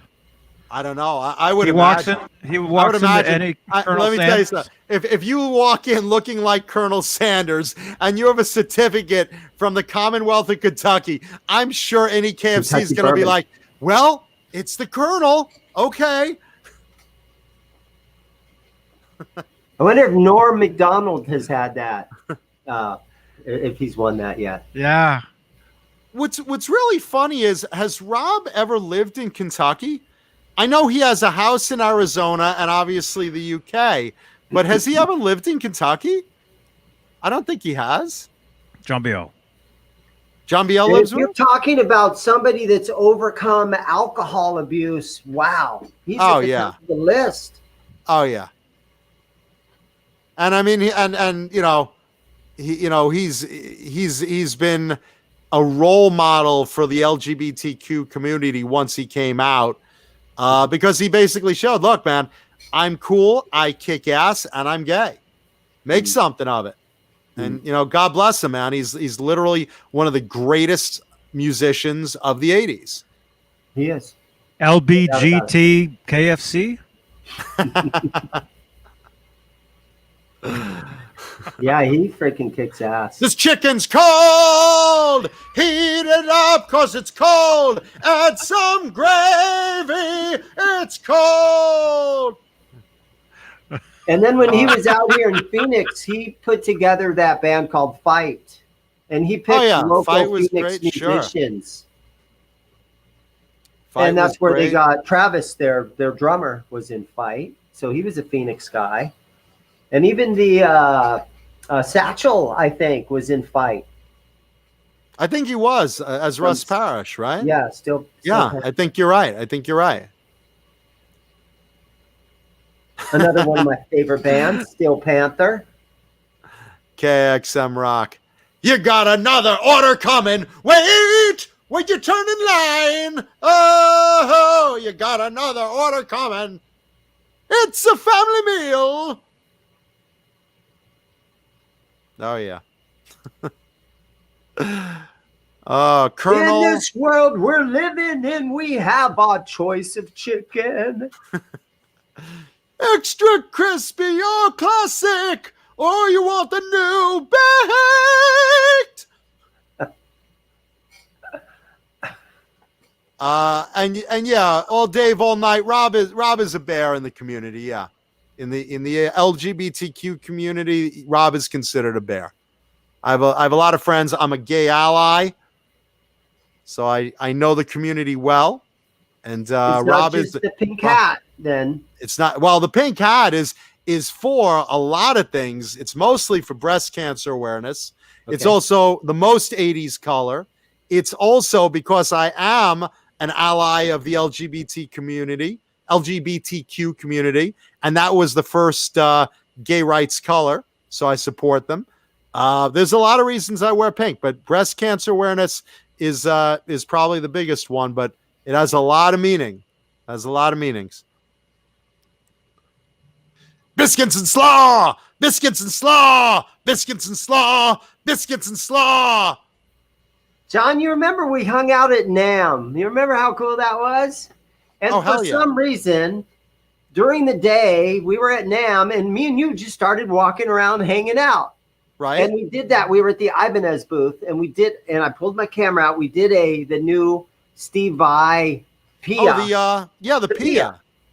And wait, what, John, I have video of Johnny calling it the new Steve Vai Penis. Oh no, it's Pia. Oh yeah, the new Steve Vai penis. Sorry, John. Yeah, but I put that video up, and it's only had maybe 1,500 views or something. I saw that. Steve Vai himself actually watched that and said, "Hey, I really enjoyed this." So I pinned that comment to the top.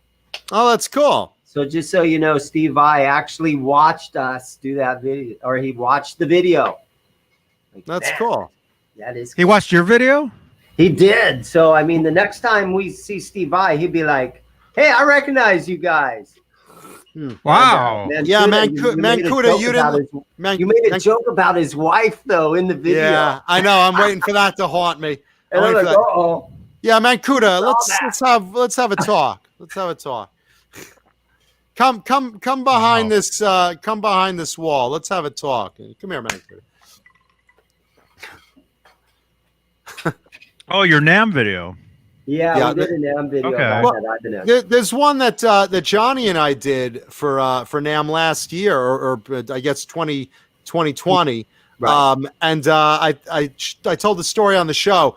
I was looking through Reverb at a guitar, and they had that video with the selling of the guitar. They're just look at it in this video, and it's me. And I'm sitting there describing the guitar. It's a whole video, and Johnny's filming it. And the Hammett ESP. The ESP Kirk Hammett edition. Yeah. I'm like, you can add that to your resume now. Yeah, that's currently the biggest work I've done lately. Is that? Featured some guy's eBay auction. Yeah, that's gonna be on my IMDb. Is that video? Let's see. What are we doing time wise? Okay. Did the sun set yet, Dane? Yes, it did.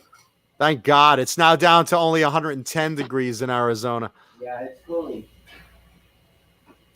Let's see. I have. Let's see. All right. We'll talk a little more music news in a bit. I think it's time for show and tell guitar. What do you think, Johnny? Yeah. You show one and then have Dane show one. Because look. Dane, my guitars don't even compare. That's okay. What is a unique and cool guitar that you have in the store? Because I'll do a show and tell guitar, and then you do a show and tell guitar. I'll just do this Charvel, the Warren D. Martini Charvel. Go through it, man. Okay, here it is. I happened to go and turn a light out, so I'm going to move my mic over here a little tiny bit. Turn the light on so they could see it. Okay, I'll hold it right up here like this. There you go. Here it is. This is the Warren D. Martini Charvel. It has his signature on the back, which I could do it like this so we're not seeing it upside down. So you could read it. Who Ninja and show of course, and yell. Warren was the awesome guitar player of Rat, which we all know. Which version of Rat? Yeah, the original, the real version. Mickey Rat, I think they were called. And first this has the Floyd Rose. It doesn't say licensed by Floyd. They don't have to do that anymore. It just says Floyd Rose right here on the side. That's a real Floyd. It's got a Seymour Duncan pickup in it. And then it has a single Seymour Duncan. I think this would be a quarter pounder up here. All you have is a volume and the three-way switch. So super simple. And you've got your truss rod adjustment right here in the heel with this beautiful maple neck. And there it is, man. That's cool. And the Wow. graphics on the back too, right? The snake Yep. graphic, Front and back graphics. wraparound graphic. Because Warren's Shout-out. original is real snake skin. Yeah. Is it? Yeah. I don't know. I've never seen that. It is. All of Warren's were real snake skins. The first one he did, the gray one that's in the Lay It Down video, that one, which is now in the Hard Rock Cafe hanging up, he didn't like the tone of it because they primed the guitar first and then they laid the snake skin and it had no tone. It didn't They have wrapped a tone. snake around the guitar. Yeah, they basically they muffled the tone of the guitar by primering it first and then putting the snake skin on. So he got rid of that one. And his second one, which was a brown one like this, but real snake skin, they put it over the bare wood. They glued it to the bare wood, and it sounded great. So, but being that Charvel can't sell actual snake skins, they go with that cool graphic. Dane, how much is that one being asked for? Well, this is a used guitar, but I've looked on Reverb, and on the high side, they're bringing like $13.99. Low side is maybe about $1,000 for it, so I negotiate, but I have it priced at $1,200. Okay, very fair. Yeah. So if you guys are looking, that's over at Zim's Guitars in Arizona. You can go on their website, drop Dane an email. Just trying to flip some guitars every once in a while. Yeah, just a little in the business. Sometimes I like flipping guitars, and Big other butts? times I want to just keep them all. Yeah, and sometimes I like pulling out my Python and playing. So there you go. There you go. Oh, that's the wrong one. That's the wrong one. That's what it's so big it broke through the window. Yeah, actually, it's so small. It's more like, oh, John, that's terrible. Anyway, today's show and tell guitar on my end, I brought something very, very interesting and very hard to find in this good condition. This is going to be good. This is going to be cool. This is going to be cool. It's always something cool, but let me first give a little sponsorship. I already said get your pickups over at Vinum Custom Pickups because they're one of the show and tell sponsors, as well as our buddies over at Swiss Picks, the greatest gripping guitar pick out there. Check out Swiss Picks lineup on their website. And of course, FU Tone, for those of you that want a hot rod, your guitar, I mean. FU Tone, look, they got Johnny a birthday shirt. There you go. For all your with net hair. For cool guitar upgrades. And of course, our buddy over at Tessie Switch. Tessie Switch, the greatest guitar kill switches out there. Check out Tessie Switch and make some cool noises. Let's see. I gave you Vinum Custom Pickups. Our buddies over at Bang Energy Drink. Bang. When you want to get the taste of cum out of your mouth, nothing beats a Bang Energy Drink. So for all you truck stop ladies that need the energy, but not that jizz flavor, Bang Energy Drink. Delicious Bang Energy Drink. A 2, a 3, 3. There you go. Okay, so without further ado, Dane's going to get a Bang right now. Yep. Delicious Bang Energy Drink. I keep all the bangs way in the back. Oh, Dane.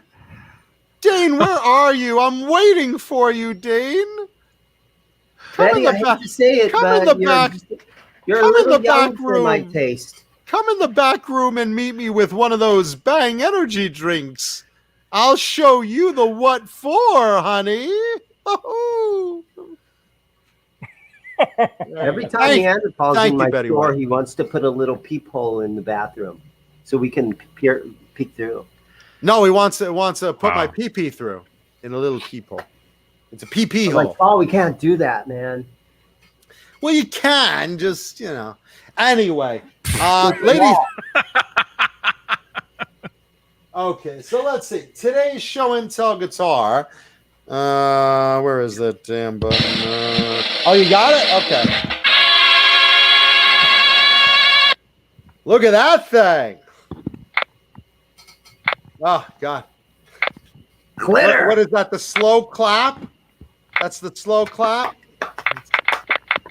Oh, boy. There we go. Thank you, Keith Campbell. Let's get a thumbnail going. Let's see. Can we get rid of this thing? Knock it right out of there. Don't forget to become a channel member. There we go. Oh, jeez. It's John B.O. As handsome as he is, let's get a screen grab of this guy. Hold on. See if we can get that in. All right, let's see. Wait for it to catch up. How's that, Johnny? There's kind of a glare. I mean, there is a glare. Let's see. Boy. If you angle it down, there you go. Ready? Wait, I gotta wait for the video to catch up because there's a delay. All right. And John Biel is very good looking. I've never actually said that, but all right. Happy Pride, Johnny. Thank you. Got it. Okay. This is let's see, what year is this? 1990, I think it's 91 or 92. Let's see, do I have that written down?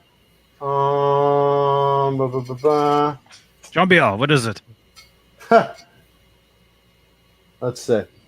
I think this is 91 or 92. I have to look it up. 91 or 92. Jackson, soloist. This is Hollow Sparkle. For those that don't know what Hollow Sparkle, this is all the colors in the galaxy. It's a mix. It's black, but it's got silver, green, red, blue, the whole Roy G. Biv across. Wow. Across. There we go. Look at that. It's cool. You see the color transition. Now, they didn't do very many Hollow Sparkle soloists. They came out, they made a big deal of it. The problem was they had a lot of clear coat issues. A lot of the clear coat on this process to make these was bubbling up. This particular one is gem mint. This one's really, really sweet. And it's not cloudy at all. It's not bubbled. There's not a scratch on it. The sparkle is bright and flowing. And let's see, we have 3 EMG pickups. It was ordered this way. And a real Floyd, which is always really nice. Got a volume and a tone, 5-way selector. Yeah, right. Volume and a tone, 5-way selector. Look at how deep the sparkle is on that. There we go. How's that? Just look at that. Yeah. Yeah, that's a great color. The colors on that thing are amazing. And the clear coat is really smooth and beautiful. And yeah, no, like I said, you guys know I don't gig. I'm a living room player. So there's not a lot of opportunity for these to get banged up or scratched or anything like that. And they just play so nice, and I love when a guitar is this clean and pretty looking, which is, I'm such a visual guy. This is the type of thing that makes me reach for it and play it more. This is what I like. You'll also notice I lower there it goes. I just broke the headstock off.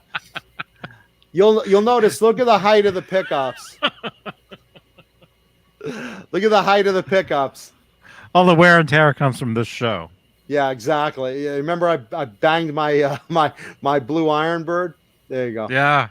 Okay, you can see the pickups, see the height. You notice I lower the middle pickup to as flat as it'll go. It just my own picking style. I never use a middle pickup. I barely even use a neck pickup. It's rare. I'm more of a humbucker guy than a single coil guy.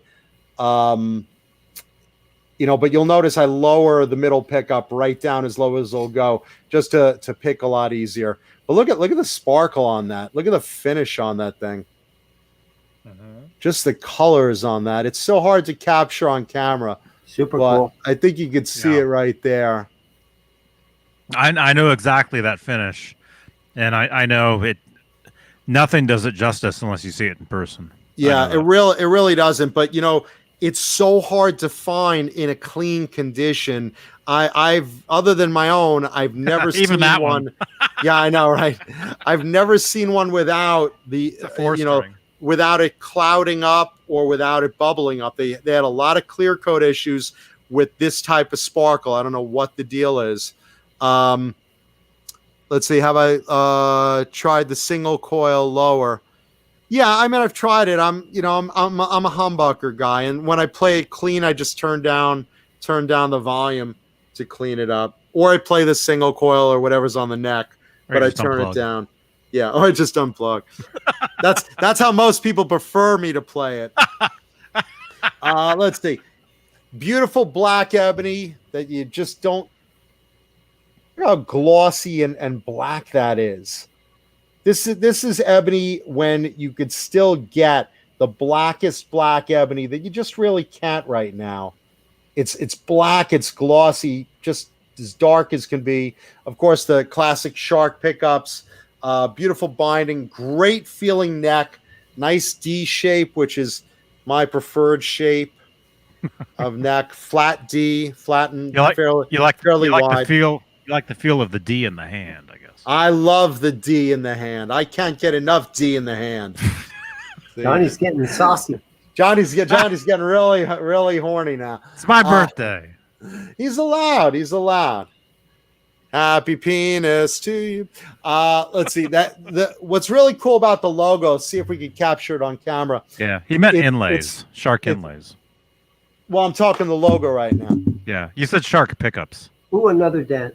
It's geez, this thing's breaking all over the place. Thank God it's tough. If you could see, the logo is mother of pearl also. I don't know if you could see, it has also a rainbow effect. That's really hard to capture, but it also has like a color change rainbow effect on it. Wow. I don't know if you could really see that.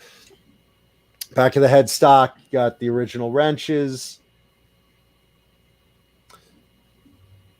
Nice. Oh, yeah, the neck. Beautiful neck. Great carve. I love the Soloist carve. It's so comfy. Yeah. No, it's a really nice cut. It's a really nice cut on the Soloists. Uncut. Yeah, and then I don't know, stringies on that. This is I play nines. I play stringies. Yeah, spray on string lubricant. String lubricant? Yeah. I don't use string lubricant. What do you mean? I mean to jerk it off, I use F1 oil. So, which I highly recommend, by the way. Hey, F1 oil sponsorship.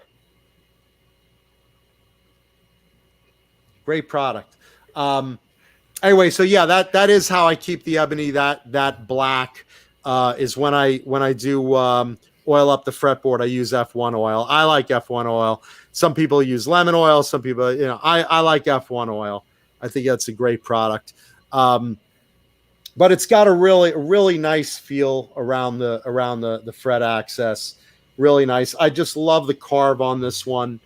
And again, I love the shape of the neck. Flat, wide D. Let's see. I said Real Floyd. And the EMGs, I'm hit or miss on EMGs. I like the sound sometimes, but I prefer Duncan. I prefer DiMarzio. What I really prefer, more than any other pickup, are of course Vinum custom pickups, because they can mimic any sound or improve on them. You just have to call Craig Vinum up at Vinum Custom Pickups, and he'll take good care of you. Mention that you were sent by John Mancuda over at Talking Guitars and 80s Metal Live. Are you still here, Craig? He was watching on Facebook earlier. Was he? Yeah. Was he? And now he disappears. Look at him go. Anyway, that is tonight's Show and Tell Guitar 1992 Jackson soloist in Hollow Sparkle. Very rare, very pretty, and a great player. There you go. Really highly polished. Ooh. Yeah, the gloss on the clear coat on this is tremendous. Yeah. And it doesn't deaden the sound. It's got a great tone on it. So that's that one. Hey, we got another birthday dude in here. Who else? Right Thank you, there. Alice. Thank you, Alice. Leave a thumbs up if you like that guitar. Appreciate it. Who else is in the chat now? That's Therapy birthday? Laz. Therapy Oh, well, Laz. we talked about Therapy Laz earlier. We told him. There he is. He's We here. talked about it. Laz is in the house on his birthday. Thank you, everybody. Leave a thumbs up on the video and leave comments in the YouTube video itself because we read them and we reply to them and we appreciate them. Let's get to some music news because there's a lot to talk about. Let's start off. Dee Snider and his family will be on this week's Celebrity Family Feud on Sunday, June 20th. That should be a lot of fun to watch. Dee is a funny guy. Dee is a smart guy and very, very, very entertaining, shoot from the hip, pull no punches guy. So I think it's very cool that we get to see Dee and his whole family on Family Feud. So check that out on Sunday. Let's see. Here's one for you. If you have photos of Ronnie James Dio and yourself, go to diodocumentary.com. They are making a public call out that I'm giving a plug to right now. They're making a public call out that if you have ever taken fan photos with Ronnie James Dio, they want you to scan in and post your photos because it could just wind up in the documentary. They know Dio was very close with fans. They know fans are very appreciative of him, and they want to show you guys with Ronnie James Dio in the documentary. They're doing a Dio documentary. It's authorized by the Dio estate. Wendy Dio's behind it, and it's not going to be a cheap thing. It's a high production. They want to get it into Sundance possibly. So here's your chance to give a little back. Go to diodocumentary.com. Post your fan photos with you and Ronnie. I know there's millions of them out there. Post them up there, and there's a good chance that your photo with Ronnie could wind up in that Dio documentary, which I think is totally badass. I mean, who doesn't love Dio? He was one of the greatest frontmen in the world. Great person. Really, really cool. So check that out. Let's look at tours because thank you to the vaccine, a lot of places are reopening up again as vaccine numbers go up and virus cases go down. You're starting to see society open again, and especially that includes live fucking music. And that's what we've been waiting a year and a half for. So tours coming up, just announced. Coheed and Cambria. Welcome home, baby, literally. And the Used 18 city tour going August, starting in California, and Jacksonville, Florida, ending in September. So that should be great. Coheed and Cambria, tremendous, cool band. Not familiar with the Used, but I mean, if they're supporting Coheed and Cambria, what's not to like? You know? I think they're a punk rock band, the Used. Are they? The one of the guys from that band dated what's her name? Osbourne, the daughter of Kelly yeah. Osbourne? Yeah, he's in an episode of the Osbournes. Oh wait, is that And the Sharon- guy? Is that the Yeah, guy he that is. was And dating Sharon was her like, for a he while? smells like alcohol and cigarettes. Oh, then I like him. He's a party. It's punk rock. Okay, so Keith Campbell says the Used was with Kelly. Okay, cool I think beans. so, yeah. So they're opening for Coheed and Cambria, and I love Coheed and Cambria. They're really, really great. I still listen to that song, Welcome Home. It's an epic, epic, epic song. I mean, they're great. As a band, overall, you just put their music on and just listen to them forever. Let's see. Another band going on tour, live music. They are playing Riot Fest. They are playing Knot Fest. And they are doing headlining shows Faith No More. You want it all, but you can't have it. Yeah, yeah, yeah. They're going to have goldfish flopping on the stage. Hopefully not. What is it? You remember that video? You remember that video What from is Faith No it? More? Yeah. Yeah, they're from here. Yeah. Hopefully no goldfish flopping on the stage, but Faith No More. That's cool to see them kicking around. They're headlining shows and they're doing Riot Fest and they're doing Not Fest. So that's pretty cool. Nut I like Fest? seeing Nut Fest. Didn't their Nut guitar player, the guy with It's the a big testicle red glasses? convention. Testicle Their guitar convention. player, Yeah, the guy right? that played a big V with the big fluffy hair and the big glasses. Yeah, I mean, it seems like he's he toned quit it the band down. a long, long time ago. He's toned that down. Let's see. Yeah, Mr. Bungle. Absolutely. He was the frontman of Mr. Bungle too. So yeah, that'll be cool to see Faith No More. They're a good band. And listen, nobody is a bigger fan of Yngwie Malmsteen than Yngwie Malmsteen. But listen, I love Yngwie, and I'm glad that him and John 5 are doing a fall tour supporting Yngwie's new album, Parabellum, which is coming out July 23rd. And 4 songs on there have vocals. I looked that up because I like songs with vocals more than instrumentals. And again, I always talk about this on the show. Look, Yngwie's a great guitarist. Obviously, you know, I love his work in Alcatraz. I love all his solo albums. Great stuff. I prefer songs with vocals, you know. You don't remember, I'll never forget, stuff like that. I mean, that sticks in my head more than just instrumentals. Good. So it's great stuff. It's great stuff. I mean, you know, I love all his albums, Fire and Ice and Odyssey and, you know, Trilogy, all of them. But it's nice to see Parabellum comes out July 23rd. And make no mistake, I like, and I know Paulie does this too. I like to buy the CD. I like to physically buy a product I can hold, read the liner notes, look through the booklet as I listen to it. I want to support the artist by buying physical product. So I'm definitely going to buy Yngwie's new Parabellum album July 23rd. And the fall tour, okay, November 18th, starting in Woodside, Pennsylvania, going all the way through December 16th and finishing in Dallas, Texas. And, you know, more dates will be added in between, I'm sure. And I've seen Yngwie live. He's terrific live. Nothing matches as good as he says he is. I mean, he really is great, though. There's nothing like seeing Yngwie and a wall of Marshalls, all set up in front of you. With Jeff singing. Huh? With Jeff Scott Soto singing. It's absolutely. Even better. It sure is. It sure is. Now, I don't know if Jeff's going to be with him. I hope.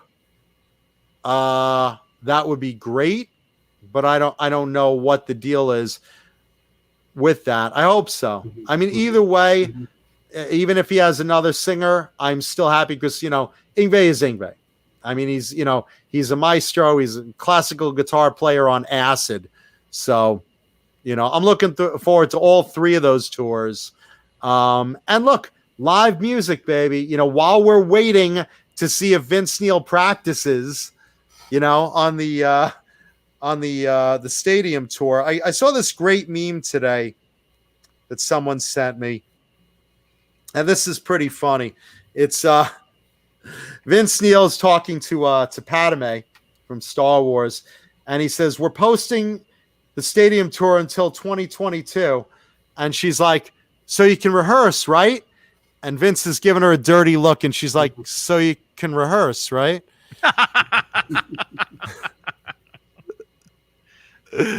Yeah, I think that's great. I think that's. Can you see that clearly? Is that coming through the screen? Yeah. Okay. There we go. Yeah, just the look on Vince's face of, yeah, you know. Let's see. Maybe Molly should tune down another full step, right? There we go. There it is. So you can rehearse, right? I just think that's brilliant. Look, as far as Motley goes, I've had this conversation on the show a bunch. We talked about it last week when I saw that ungodly video of how bad Vince is warbling. He needs to practice. He needs a vocal coach. He needs to lose weight. He needs to diet. You know, he's getting paid $1 bajillion, and that whole tour is counting on him. By the way, Mr. Hellstorm 74 chimes in on Yngwie. It's not Jeff Scott Soto on the tour. It's Jason Baylor. BL? It's John BL.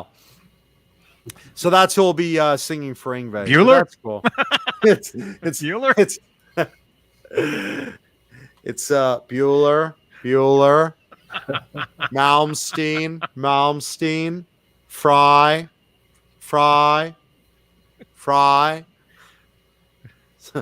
I Yeah. saw Singing. Yngwie back in like 84 or something like that, and Tallis opened up. So it Wow. was Billy Sheehan on bass with Tallis, and then Nice. Yngwie goes on, and I'm like, man, I just need to go home and practice. No, I know. Doesn't it suck when you see a show and you realize how sucky you are? I mean, I do that at NAMM. I see these little protege kids go up and you down with that guitar, mister? Oh, sure, son. Here, do you want a photo with it? Yeah. And I take a photo. There you go. Thanks.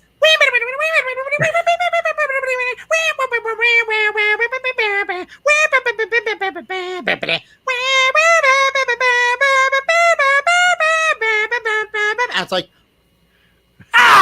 It's more like yeah, and then he fucking they gallop on him.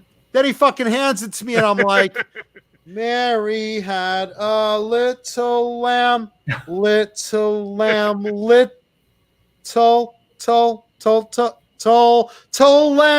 Yeah, and the kid's just like, you suck. Go away. Yeah.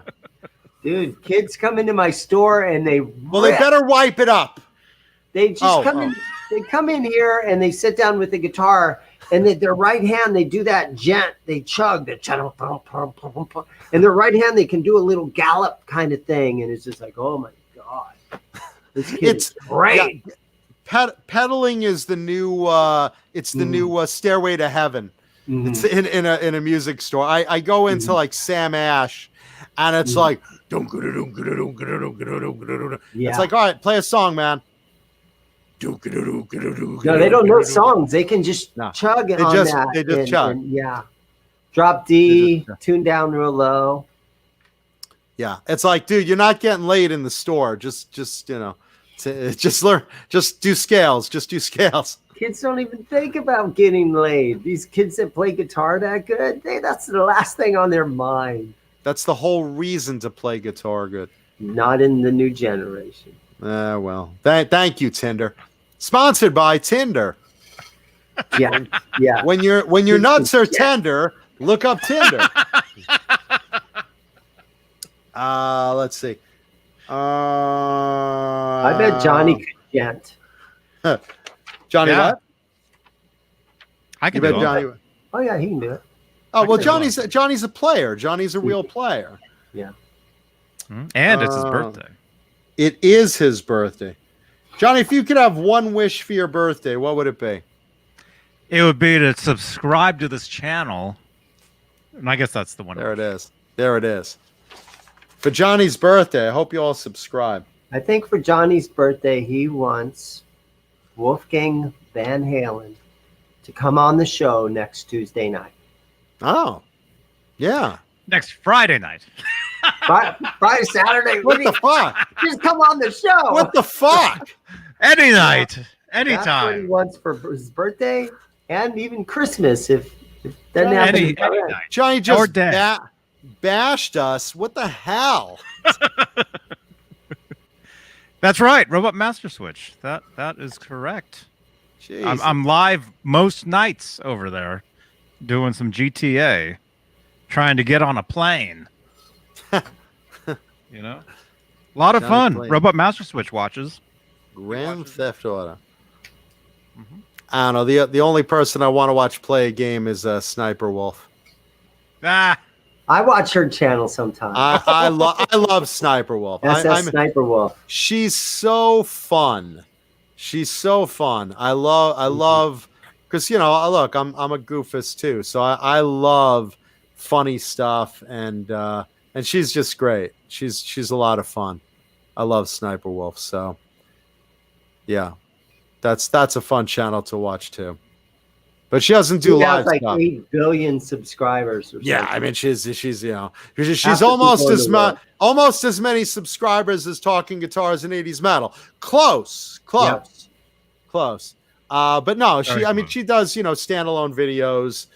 She doesn't do live streams, but at least not that I've seen. But she's great. She's got a lot. Love her work. And she has her signature little thumbnail where she's off the side reacting, and then one day I was watching. Yeah, she does that. Yeah, I know. One day I'm looking through stuff, and there's a video from this other girl, and it's the exact thumbnail. There's other girls that are trying to kind of steal her thunder. You know what I'm saying? It's great. Right. mm-hmm. I think Robot Master Switch's feed is running late because he said Showman Kudas. I made him first for today's show. So Is this us? I think he's still on the show and tell. Is this us? No, he's talking about these GTA avatars that he's making. Oh, I hope that's not us. I think that's me. It's like an amalgamation of you and me. Or is that him? Which ones? I'm looking at them. This one looks like this might be you. Oh, Right okay. I see. Like I see a what you straight mean. out of prison. I see. You made on a Grand salary. Theft. You made Straight Grand into Theft prison. Auto. Okay, I'm sorry, Robot Master Switch. I thought you were talking something else. Okay, so Grand Theft Auto. Is that Paulie? I don't know. I mean, I'm definitely the guy with the scarf and the beanie. Yeah. So we're on Grand Theft Auto. There I am. That's great. It's an He's a open world, bad man. motherfucker. If any of you That's- guys are on Steam, find me. I'm just Johnny Beane, Grand Theft Auto. You can jump in. We can play. Nice. Oh, that's my crime crew. Okay. And hey, Clayton James Hicks. It is Telecaster Tuesday. Happy It's also birthday. Tech Moron Tuesday from the delay we had gotten on the air. Oh, thank So- you very much. So many things getting wrong. That palm is really hairy, Johnny. Why? It came like that when I was born. I think it came on that. There it is. There it is. Keith, yeah. Yeah, well, I always have been. It's just now it's for your enjoyment. What, Twitch? Yeah. No, that's fun. That's fun. I have one other story. I want to save it for Paulie because this is something him and I should bounce off each other. So I'll save that for next week's show. Awesome. There's that one. Let's see. You want to go another half hour? It's your birthday. Your birthday. Your decision. If you do, we'll open up the forum to bands, to questions about bands. We'll see. How are you doing, Zim? I'm Dan? hanging in there. I'm a few more minutes. How about 10 more minutes for me? I'll leave at Can- 9. You want to do? I showed up at this store at 10 o'clock and it's almost 9 o'clock. So I'm at 11 hours hanging out here and I'm kind of sick of it. This or Nice. the store? Nah, I've been here all day. That's all. In the chat, do you want us to keep going a little bit? And if so, what do you want us to talk about? Pick a topic. Scott, I've gone through the music news. There's one story I'm going to hold back for Paulie because it's something him and I should be talking about together. You know, a couple of videos that I've seen that are cool is, you know how you were saying that their shows are getting back together. And Sure. over in Pennsylvania, they had a show where George Lynch actually sat in with Dawkins. Did you see any of that video stuff? Recently? Yes. Because I Like know 2 they're weeks doing ago. a tour. They're doing a short tour together. 2 weeks ago, I think the video started to come up. And How it's did- the how did regular Don- guys that are in Dawkins, like Don's band. But So John Levin. On drums. Yeah. Oh, yeah. But he sat down. But what's the bass player's name? I met the guy. But anyhow, George, there's YouTube videos that came out about 2 weeks ago where George is playing some songs with Dokken. And then it's called the Glass. What's it called? Some festival in Pennsylvania, and Lita Ford was on the bill. Are you talking Jeff Pilson as far as the bass player? No. Jeff Pilson wasn't there. They got because he's in Foreigner now, but I know. Yeah, Don's regular bass player. I think he's going to join in on the reunion, from what I understand. When they Lita tour Ford with George was on the bill, and also was Jack Russell's Great White, and Jack's still sounding pretty good, so it was kind of neat. And so there's a bunch of YouTube videos about that's just come up lately. And Lita's out there playing that big BC Rich double neck that she plays, and right, the bitch. They're all not the guitar, not Lita. Right. So there's been, it's called Glassery or something. It's some festival that they had somewhere in Pennsylvania. Let's see. John Oliver. Someone in the chat, a couple of requests for John Oliver. John Oliver, for those that don't know, John Oliver, the frontman of Savatage, who is another of my personal favorite bands. Rest in peace, Chris Oliver. But let's see. John had COVID earlier in the year. I think he suffered it for at least a couple of weeks. He's lucky to be alive, because he had it pretty bad from what I heard. So I'm real happy about that. But let's see. John Oliver, Al Petrelli, and Chris Caffery been putting material together, writing stuff together. Jack Frost was also a member of that band at one point. And for those that don't know, they're also under different name. They're also Trans-Siberian Orchestra as well. But John is saying, let's see. John is saying that he has enough material. Let's see.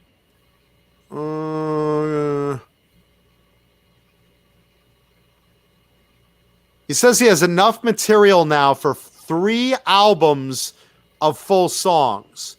So that's what he has piled up as far as that goes. And let's see.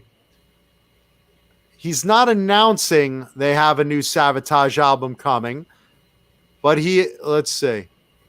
Because he doesn't want anything else to like unexpectedly, throw a pipe into the works and then, everyone's disappointed. But he did just put out there, he has enough material for 3 full Savatage albums that they've been writing over the last few years, and that they are working on stuff. Nothing official, though, as far as saying there is a new Savatage album, but I think that's pretty cool. Let's see. Savatage would love to make a new studio album. There's no deal with a record company to do it. There's no physical plan, but they've been writing. We've got a company that wants to give you guys a deal. We're prepared. That's interesting. Let's see. John has a lot of health issues. We all know that. We wish him well, of course.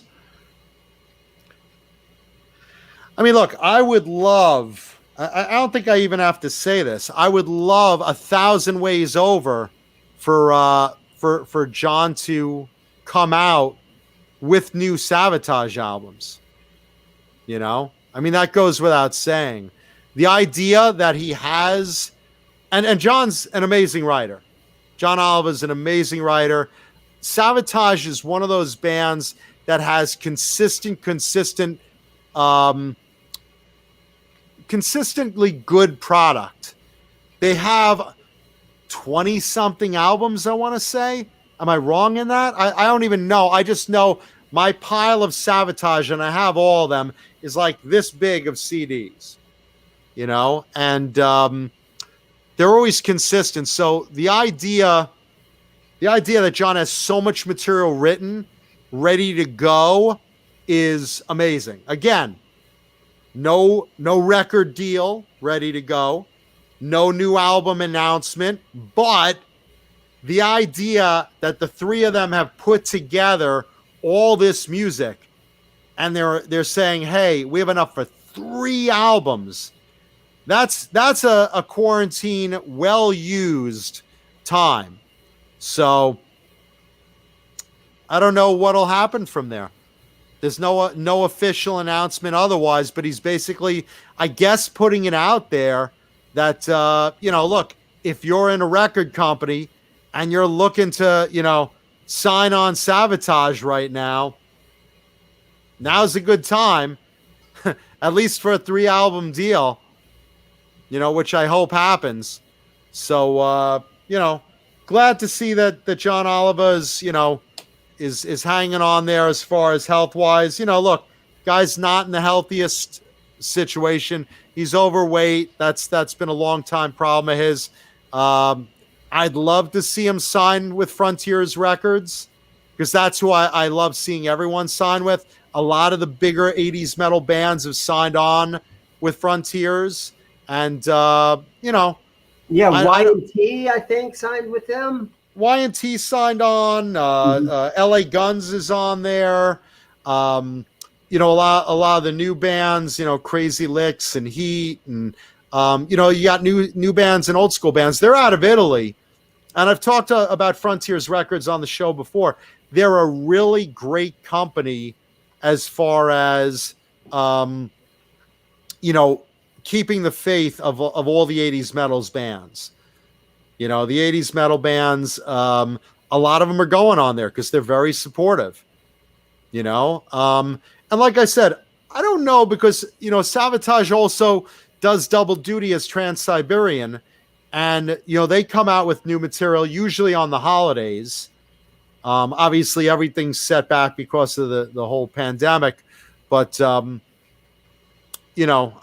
look forward to that. I'm glad someone brought that up because it's nice to hear. Just get a little update. What are you guys doing over the last few years and during the pandemic? What have you guys been doing? You've been writing? That's time well spent. I'm really glad to hear it. And that just says, hey, there's going to be more great Sabotage music. So awesome. Joshua Britton brings up Greta Van Fleet, wants my opinion on Greta Van Fleet. It's funny you bring up Greta Van Fleet because my view on Greta Van Fleet has always been since they originally, came into prominence. My view on them has always been, Zeppelin clone, they're ripping off Zeppelin. And again, I didn't mind it back in the day when it was Kingdom Come, when it was, Great White doing Zeppelin covers, because I like those bands so much. And Greta Van Fleet is, basically the new generation of Zeppelin, ripoff artists. With that said, I got another perspective from someone the other day. A friend of mine owns some music clubs out around the country, and his son, 13 years old, loves Greta Van Fleet. That's good. And you know what? I never looked at it from the perspective of what a teenager is looking at as far as how they see it. Because again, we're older guys, we're a different generation. We're looking at, it's a Zeppelin clone. Oh, Kingdom Come did that in the 80s and better. Why do we need another Zeppelin clone? But then he pointed out to me, he's like, look, my son, 13-year-old, his friends are out on their phones and whatever. He's picking up guitars. He's playing guitars because he's inspired by a band like Greta Van Fleet. It's a great thing. It's a great thing. And I never looked at it from that perspective that to us, okay, we've been there, done that. But to his generation, nobody's really playing instruments anymore. I mean, you got Taylor Swift. She's playing acoustic. You got the country guys. They're playing acoustic. Who else is playing electric guitar nowadays other than like 80s bands that, we like, and bands that are playing 80s music like on Frontiers, like Crazy Licks, like Heat. But he's not getting to see that in the mainstream.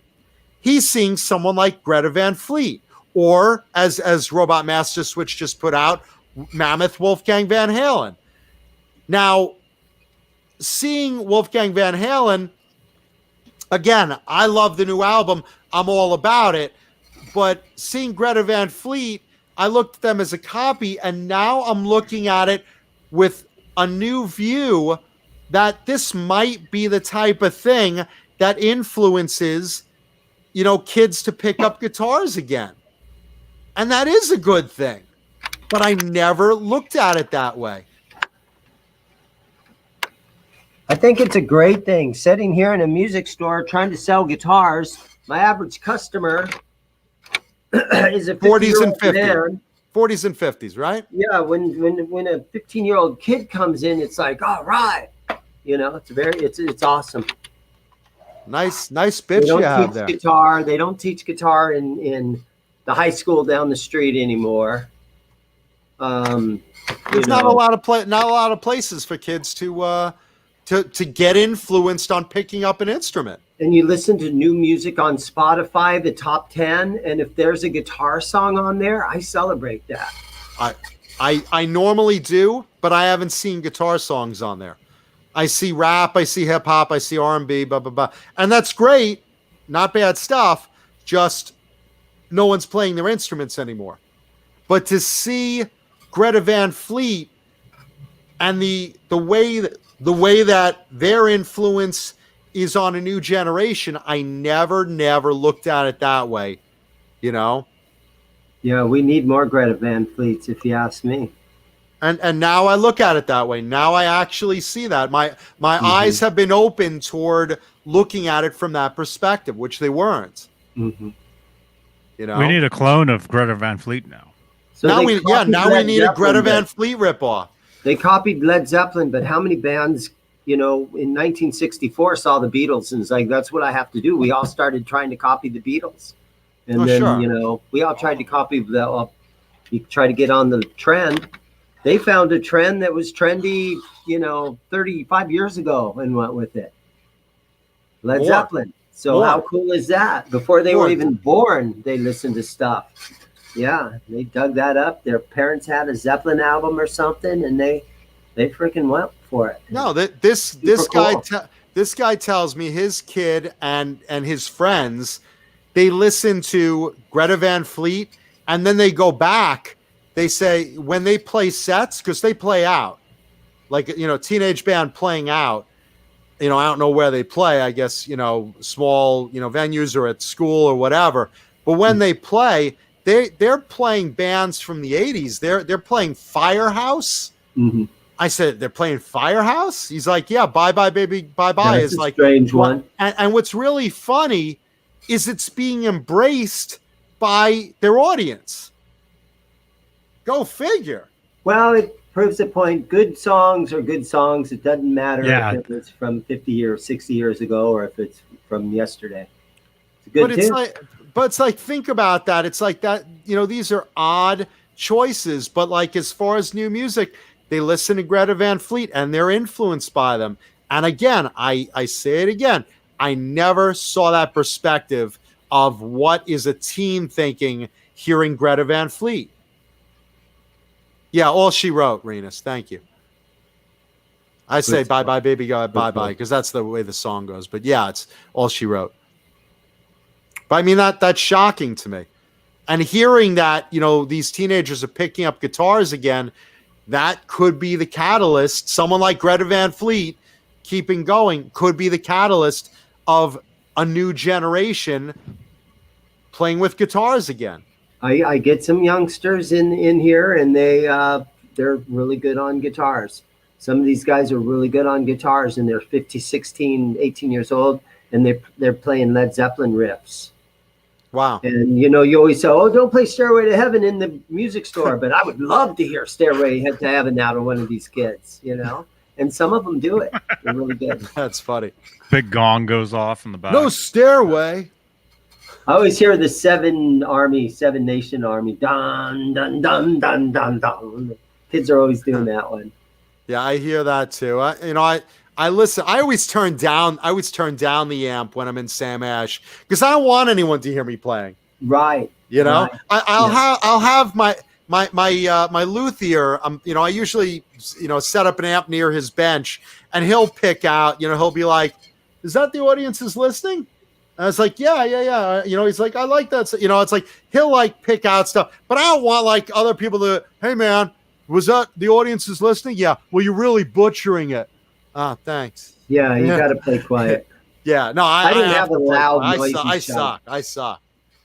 And what do you guys think on the new John Mayer song? I'm not Anything familiar. from you guys? I'm not familiar on. I haven't heard it. I don't listen. John Mayer's got a brand new song, and apparently Mary Spender, the YouTuber girl, co-wrote it with him, and it comes off like a 1985. The video is like 1985 Eric Clapton or like a Toto song. So the guy's got the bongos, and the video looks 1980s. You guys should watch it. It's kind of King cool. of the bongos. King It's of the John Mayer, bongos song. But he's like the new Hear me Eric when I Clapton. come, baby. Yeah, he's like the new Eric Clapton. You get a big band behind him. He stands stage center and sings quietly. Then puts a riff in there. Yeah. I don't listen to John Mayer. I have I never at have various either. times, but the one thing I have to say is he is a legitimate guitarist and enthusiast. And the times that I have seen him play, like I basically met him at a NAMM show.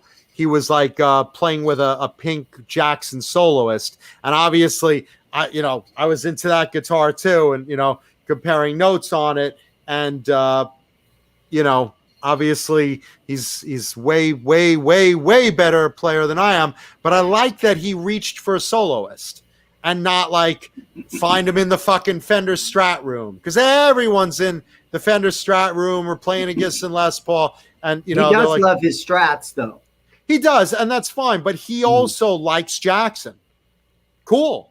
Yeah. He has a Pink soloist, or he played a Pink soloist at one point. I don't know, but he was looking at this one with me and admiring it, and I'm like, very cool. Well, check out if you got some free time to kill. I got nothing but the free song time. is called Nobody Last Loves Me. Train Home, I believe the song is called. And again, that YouTuber girl, Mary Spender, helped co-write it like 3 or 4 years ago. It's taken that long to develop. And again, it comes off like a Toto song or something, which I don't know. Give it a listen with an open mind. All you guys in the chat. Black Salami doesn't like Toto, so I don't know. I like Toto. Gonna take a lot to drag me away from you. When the video started, I'm like, okay, where's Phil Collins at? He's gonna walk out on the stage and start singing, because it looks like that. It looks like a Phil Collins Toto / like I keep saying Eric Clapton, but it looks like one of those traditional videos we saw in the 80s. And there's something that's kind of cool about it, where he sings a little and then he plays a riff. And then at the end of the song, he just does this nice little solo as it fades out. Are you talking Phil Collins or Phil Collins? Phil Collins. Okay, big Genesis. difference. It comes Big up difference. like a Genesis One of them barrels into Johnny at NAMM and knocks him down, and the other one, I think, dislocated Johnny's shoulder, and the other guy's just walking around looking for Susudia. Big difference. Oh boy. Who posted up those NAMM group photos again? Was that Michael the Captain Smith for Johnny's birthday? Yeah. Guys, I sold him a guitar. Cool. I sold him that EVH Bumblebee, and I shipped it to him. And No I've been way. waiting. Yeah, and so he has a guitar, and he got it. So next time he comes on, he should be able to show you. I did finally ship a guitar to somebody. Was this recently? Because he told us he had a very 3 special weeks ago. surprise. He had a very special surprise for us. I just blew with the surprise. Until he came on. It's an EVH Bumblebee that I sold. Oh no! My unboxing. Yeah. Oh, sorry, Captain. All right, my friends. Well, thank you guys for letting me come on tonight. Thanks for coming on, Dane. Nice It was having tons you. of fun. Johnny's birthday. It's great to see you, man. And thank you again. I'm really looking forward to the Halloween show. Oh yeah. Mhm. Yeah. Always a good People time. keep calling me Ace and all that. That was a master performance, man. That was probably the best episode this channel's ever done. I think I have a little secret. For some reason, I think Vinnie Vincent might show up this year. Oh. Or might not, because that's what Vinny does. That's what Vinny does. Yeah, he might. Maybe Yeah, he might. I could just see. Yeah, and it's Dane Zimmerman as Vinnie Vincent. Here he is. There he is. That's him. Yeah. Thank you, guys. Have a good one, brother. Peace out. Take Bye-bye. care. man. Peace out. And then it was just me and the birthday boy. Yeah. Winnie Winston. That's what Elmer Fudd calls him. So I got tickets to the Winnie Winston show. And he didn't show up, but there was a bowl of potato salad there.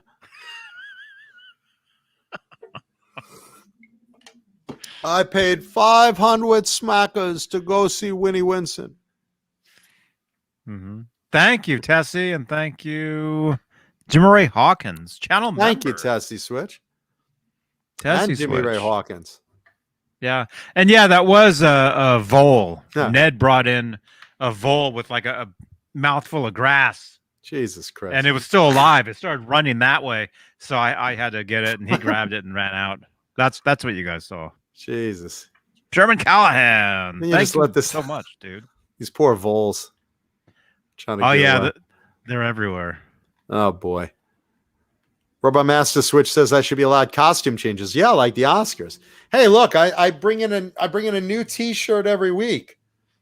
Mr. Owl this week. Come on. Thumbs up for Mr. Owl. Mm-hmm. Two, a three. Three.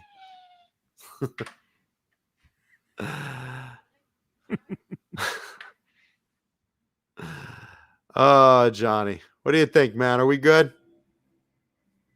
Yeah, I gotta have dinner. Go have your birthday Gotta dinner. have some sort of something. Let's also thank another sponsor we haven't gotten to yet, but delicious Colonel's Gourmet Popping Corn, the perfect treat Oh yeah. on your birthday. What could be better than that?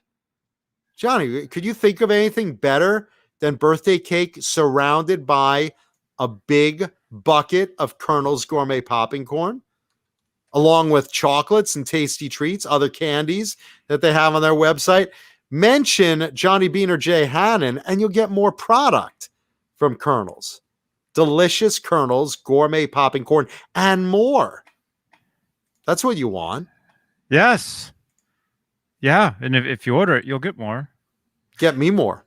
Their movie popcorn is addictive. Addictive, I tell you. Delicious. Just delicious. Thank you, Jimmy Ray. Jimmy Ray Hawkins. Thank you, Jimmy Ray Hawkins. Thank you. Johnny's made a fortune at tonight's broadcast. Thank you so much. Well, it keeps the show on the air. Right. Listen, you've paid for the next 5 years tonight. you have more money tonight than you're like a Rockefeller. Keeps the show on the air. We should be in high def on major networks for what you made tonight. That is the goal. That is the goal. That is even if it's on America's Most Wanted or Cops. To catch a predator. If it's you can be on that one. That's fine. John, sit down here. Did you bring condoms? No. Who did you think you would meet here? I don't know. Well, we have some emails here you might be interested in. Let me read the transcript. Johnny said it was his birthday. How large are your breasts? I don't know. Would you Is that like the to question come check to you? them out? Yeah, I know. To catch a predator, boy. The Johnny Beane birthday edition, to catch a predator. Half the crew off the shows will be gone.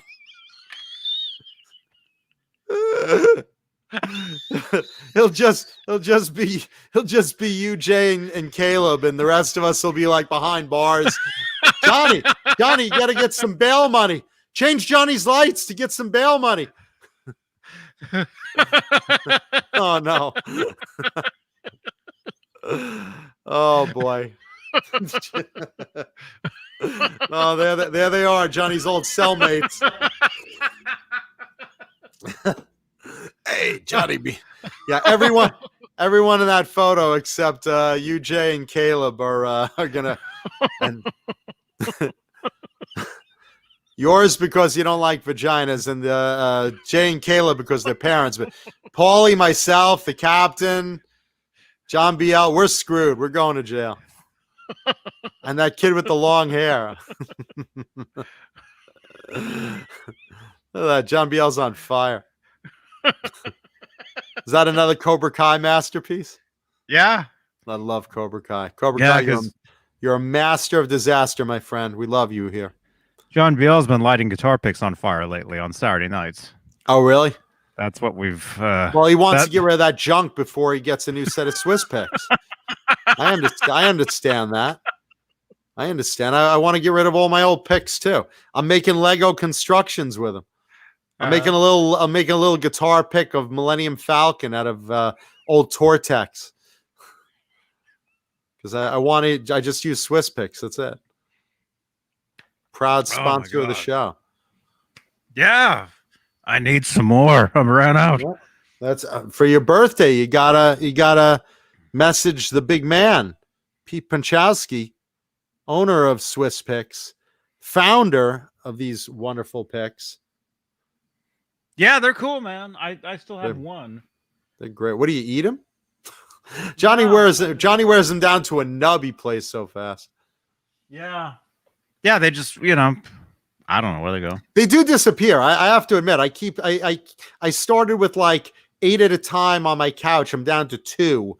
And I'm looking in between. I'm like, did friends take them? I've had no one over. I mean, where are they? Did Blue Rhino? I don't know. I don't know. There he is. My buddy Blue Rhino in his birthday garb for Johnny's birthday. Happy birthday to you, Johnny Beane. Thank you, Blue Rhino. There you go. We're both decked out in party hats. There we are. Oh my god. There it is. Is that your sound machine? Yeah. Yeah. Cool. Yeah. Cool beans.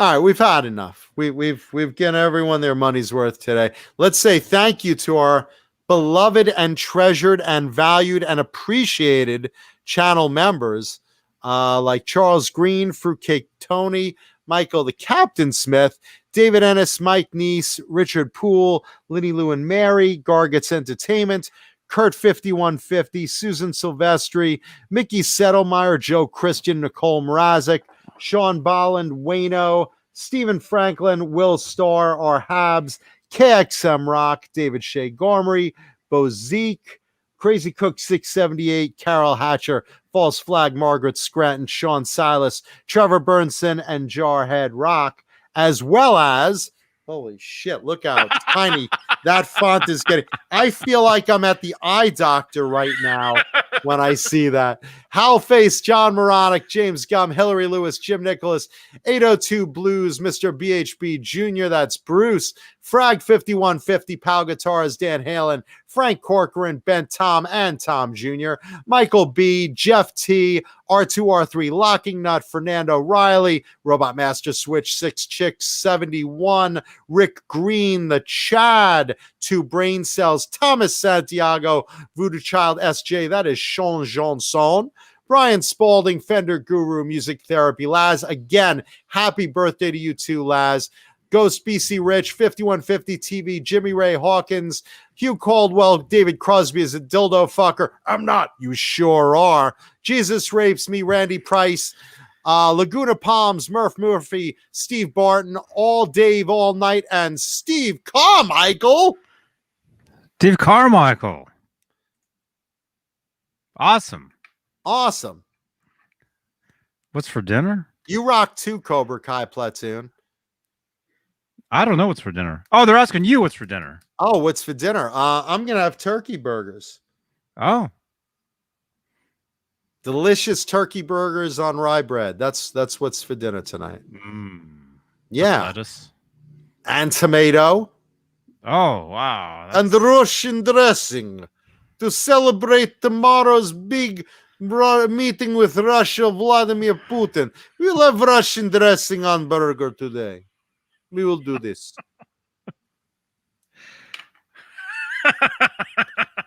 Renus is gonna have a fur burger. Oh, I prefer my burgers Brazilian style. Thank you. And again, let me just say again, thank you everyone for the support toward my mom. And of course, thank you for tuning in and watching us and spending your time with us. We know your time is valuable and we appreciate you. We love you. Be safe, get vaccinated, and go see live music. Go see live music. It's starting now. You can actually do it now. Take advantage of it. Show these bands we have missed them. And if you're Vince Neil, practice. Practice. I love that. I love that meme. that'd be a good idea. That meme is great. Yeah. Yeah. And leave a thumbs up and leave some comments in the video because we like to reply to them. Yes. Leave lots of comments down below all day long. Yeah. And again, most important thing to remember always. Penis. That's right. Thank you, Johnny. You're welcome. All right. Happy birthday, everybody. See you guys. Oh, today's the 15th. Happy birthday, my friend. I'll see you guys tomorrow. I'll do a Wolfgang Wednesday with my brand new Wolfgang. I'll play for you guys. Can't wait to see you, Johnny. Thank you, Betty. Thank you, Betty White. All right. Watch another video on the channel here. Watch another video, please. Yeah, and why leave not? comments. Leave comments. All right. Johnny Beane TV.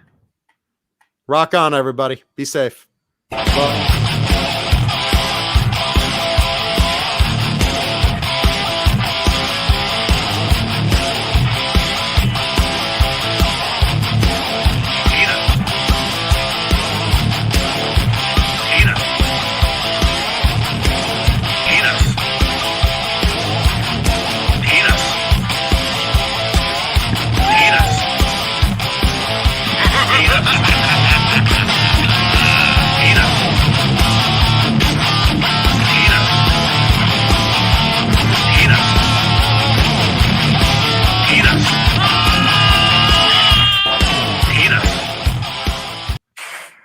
Penis.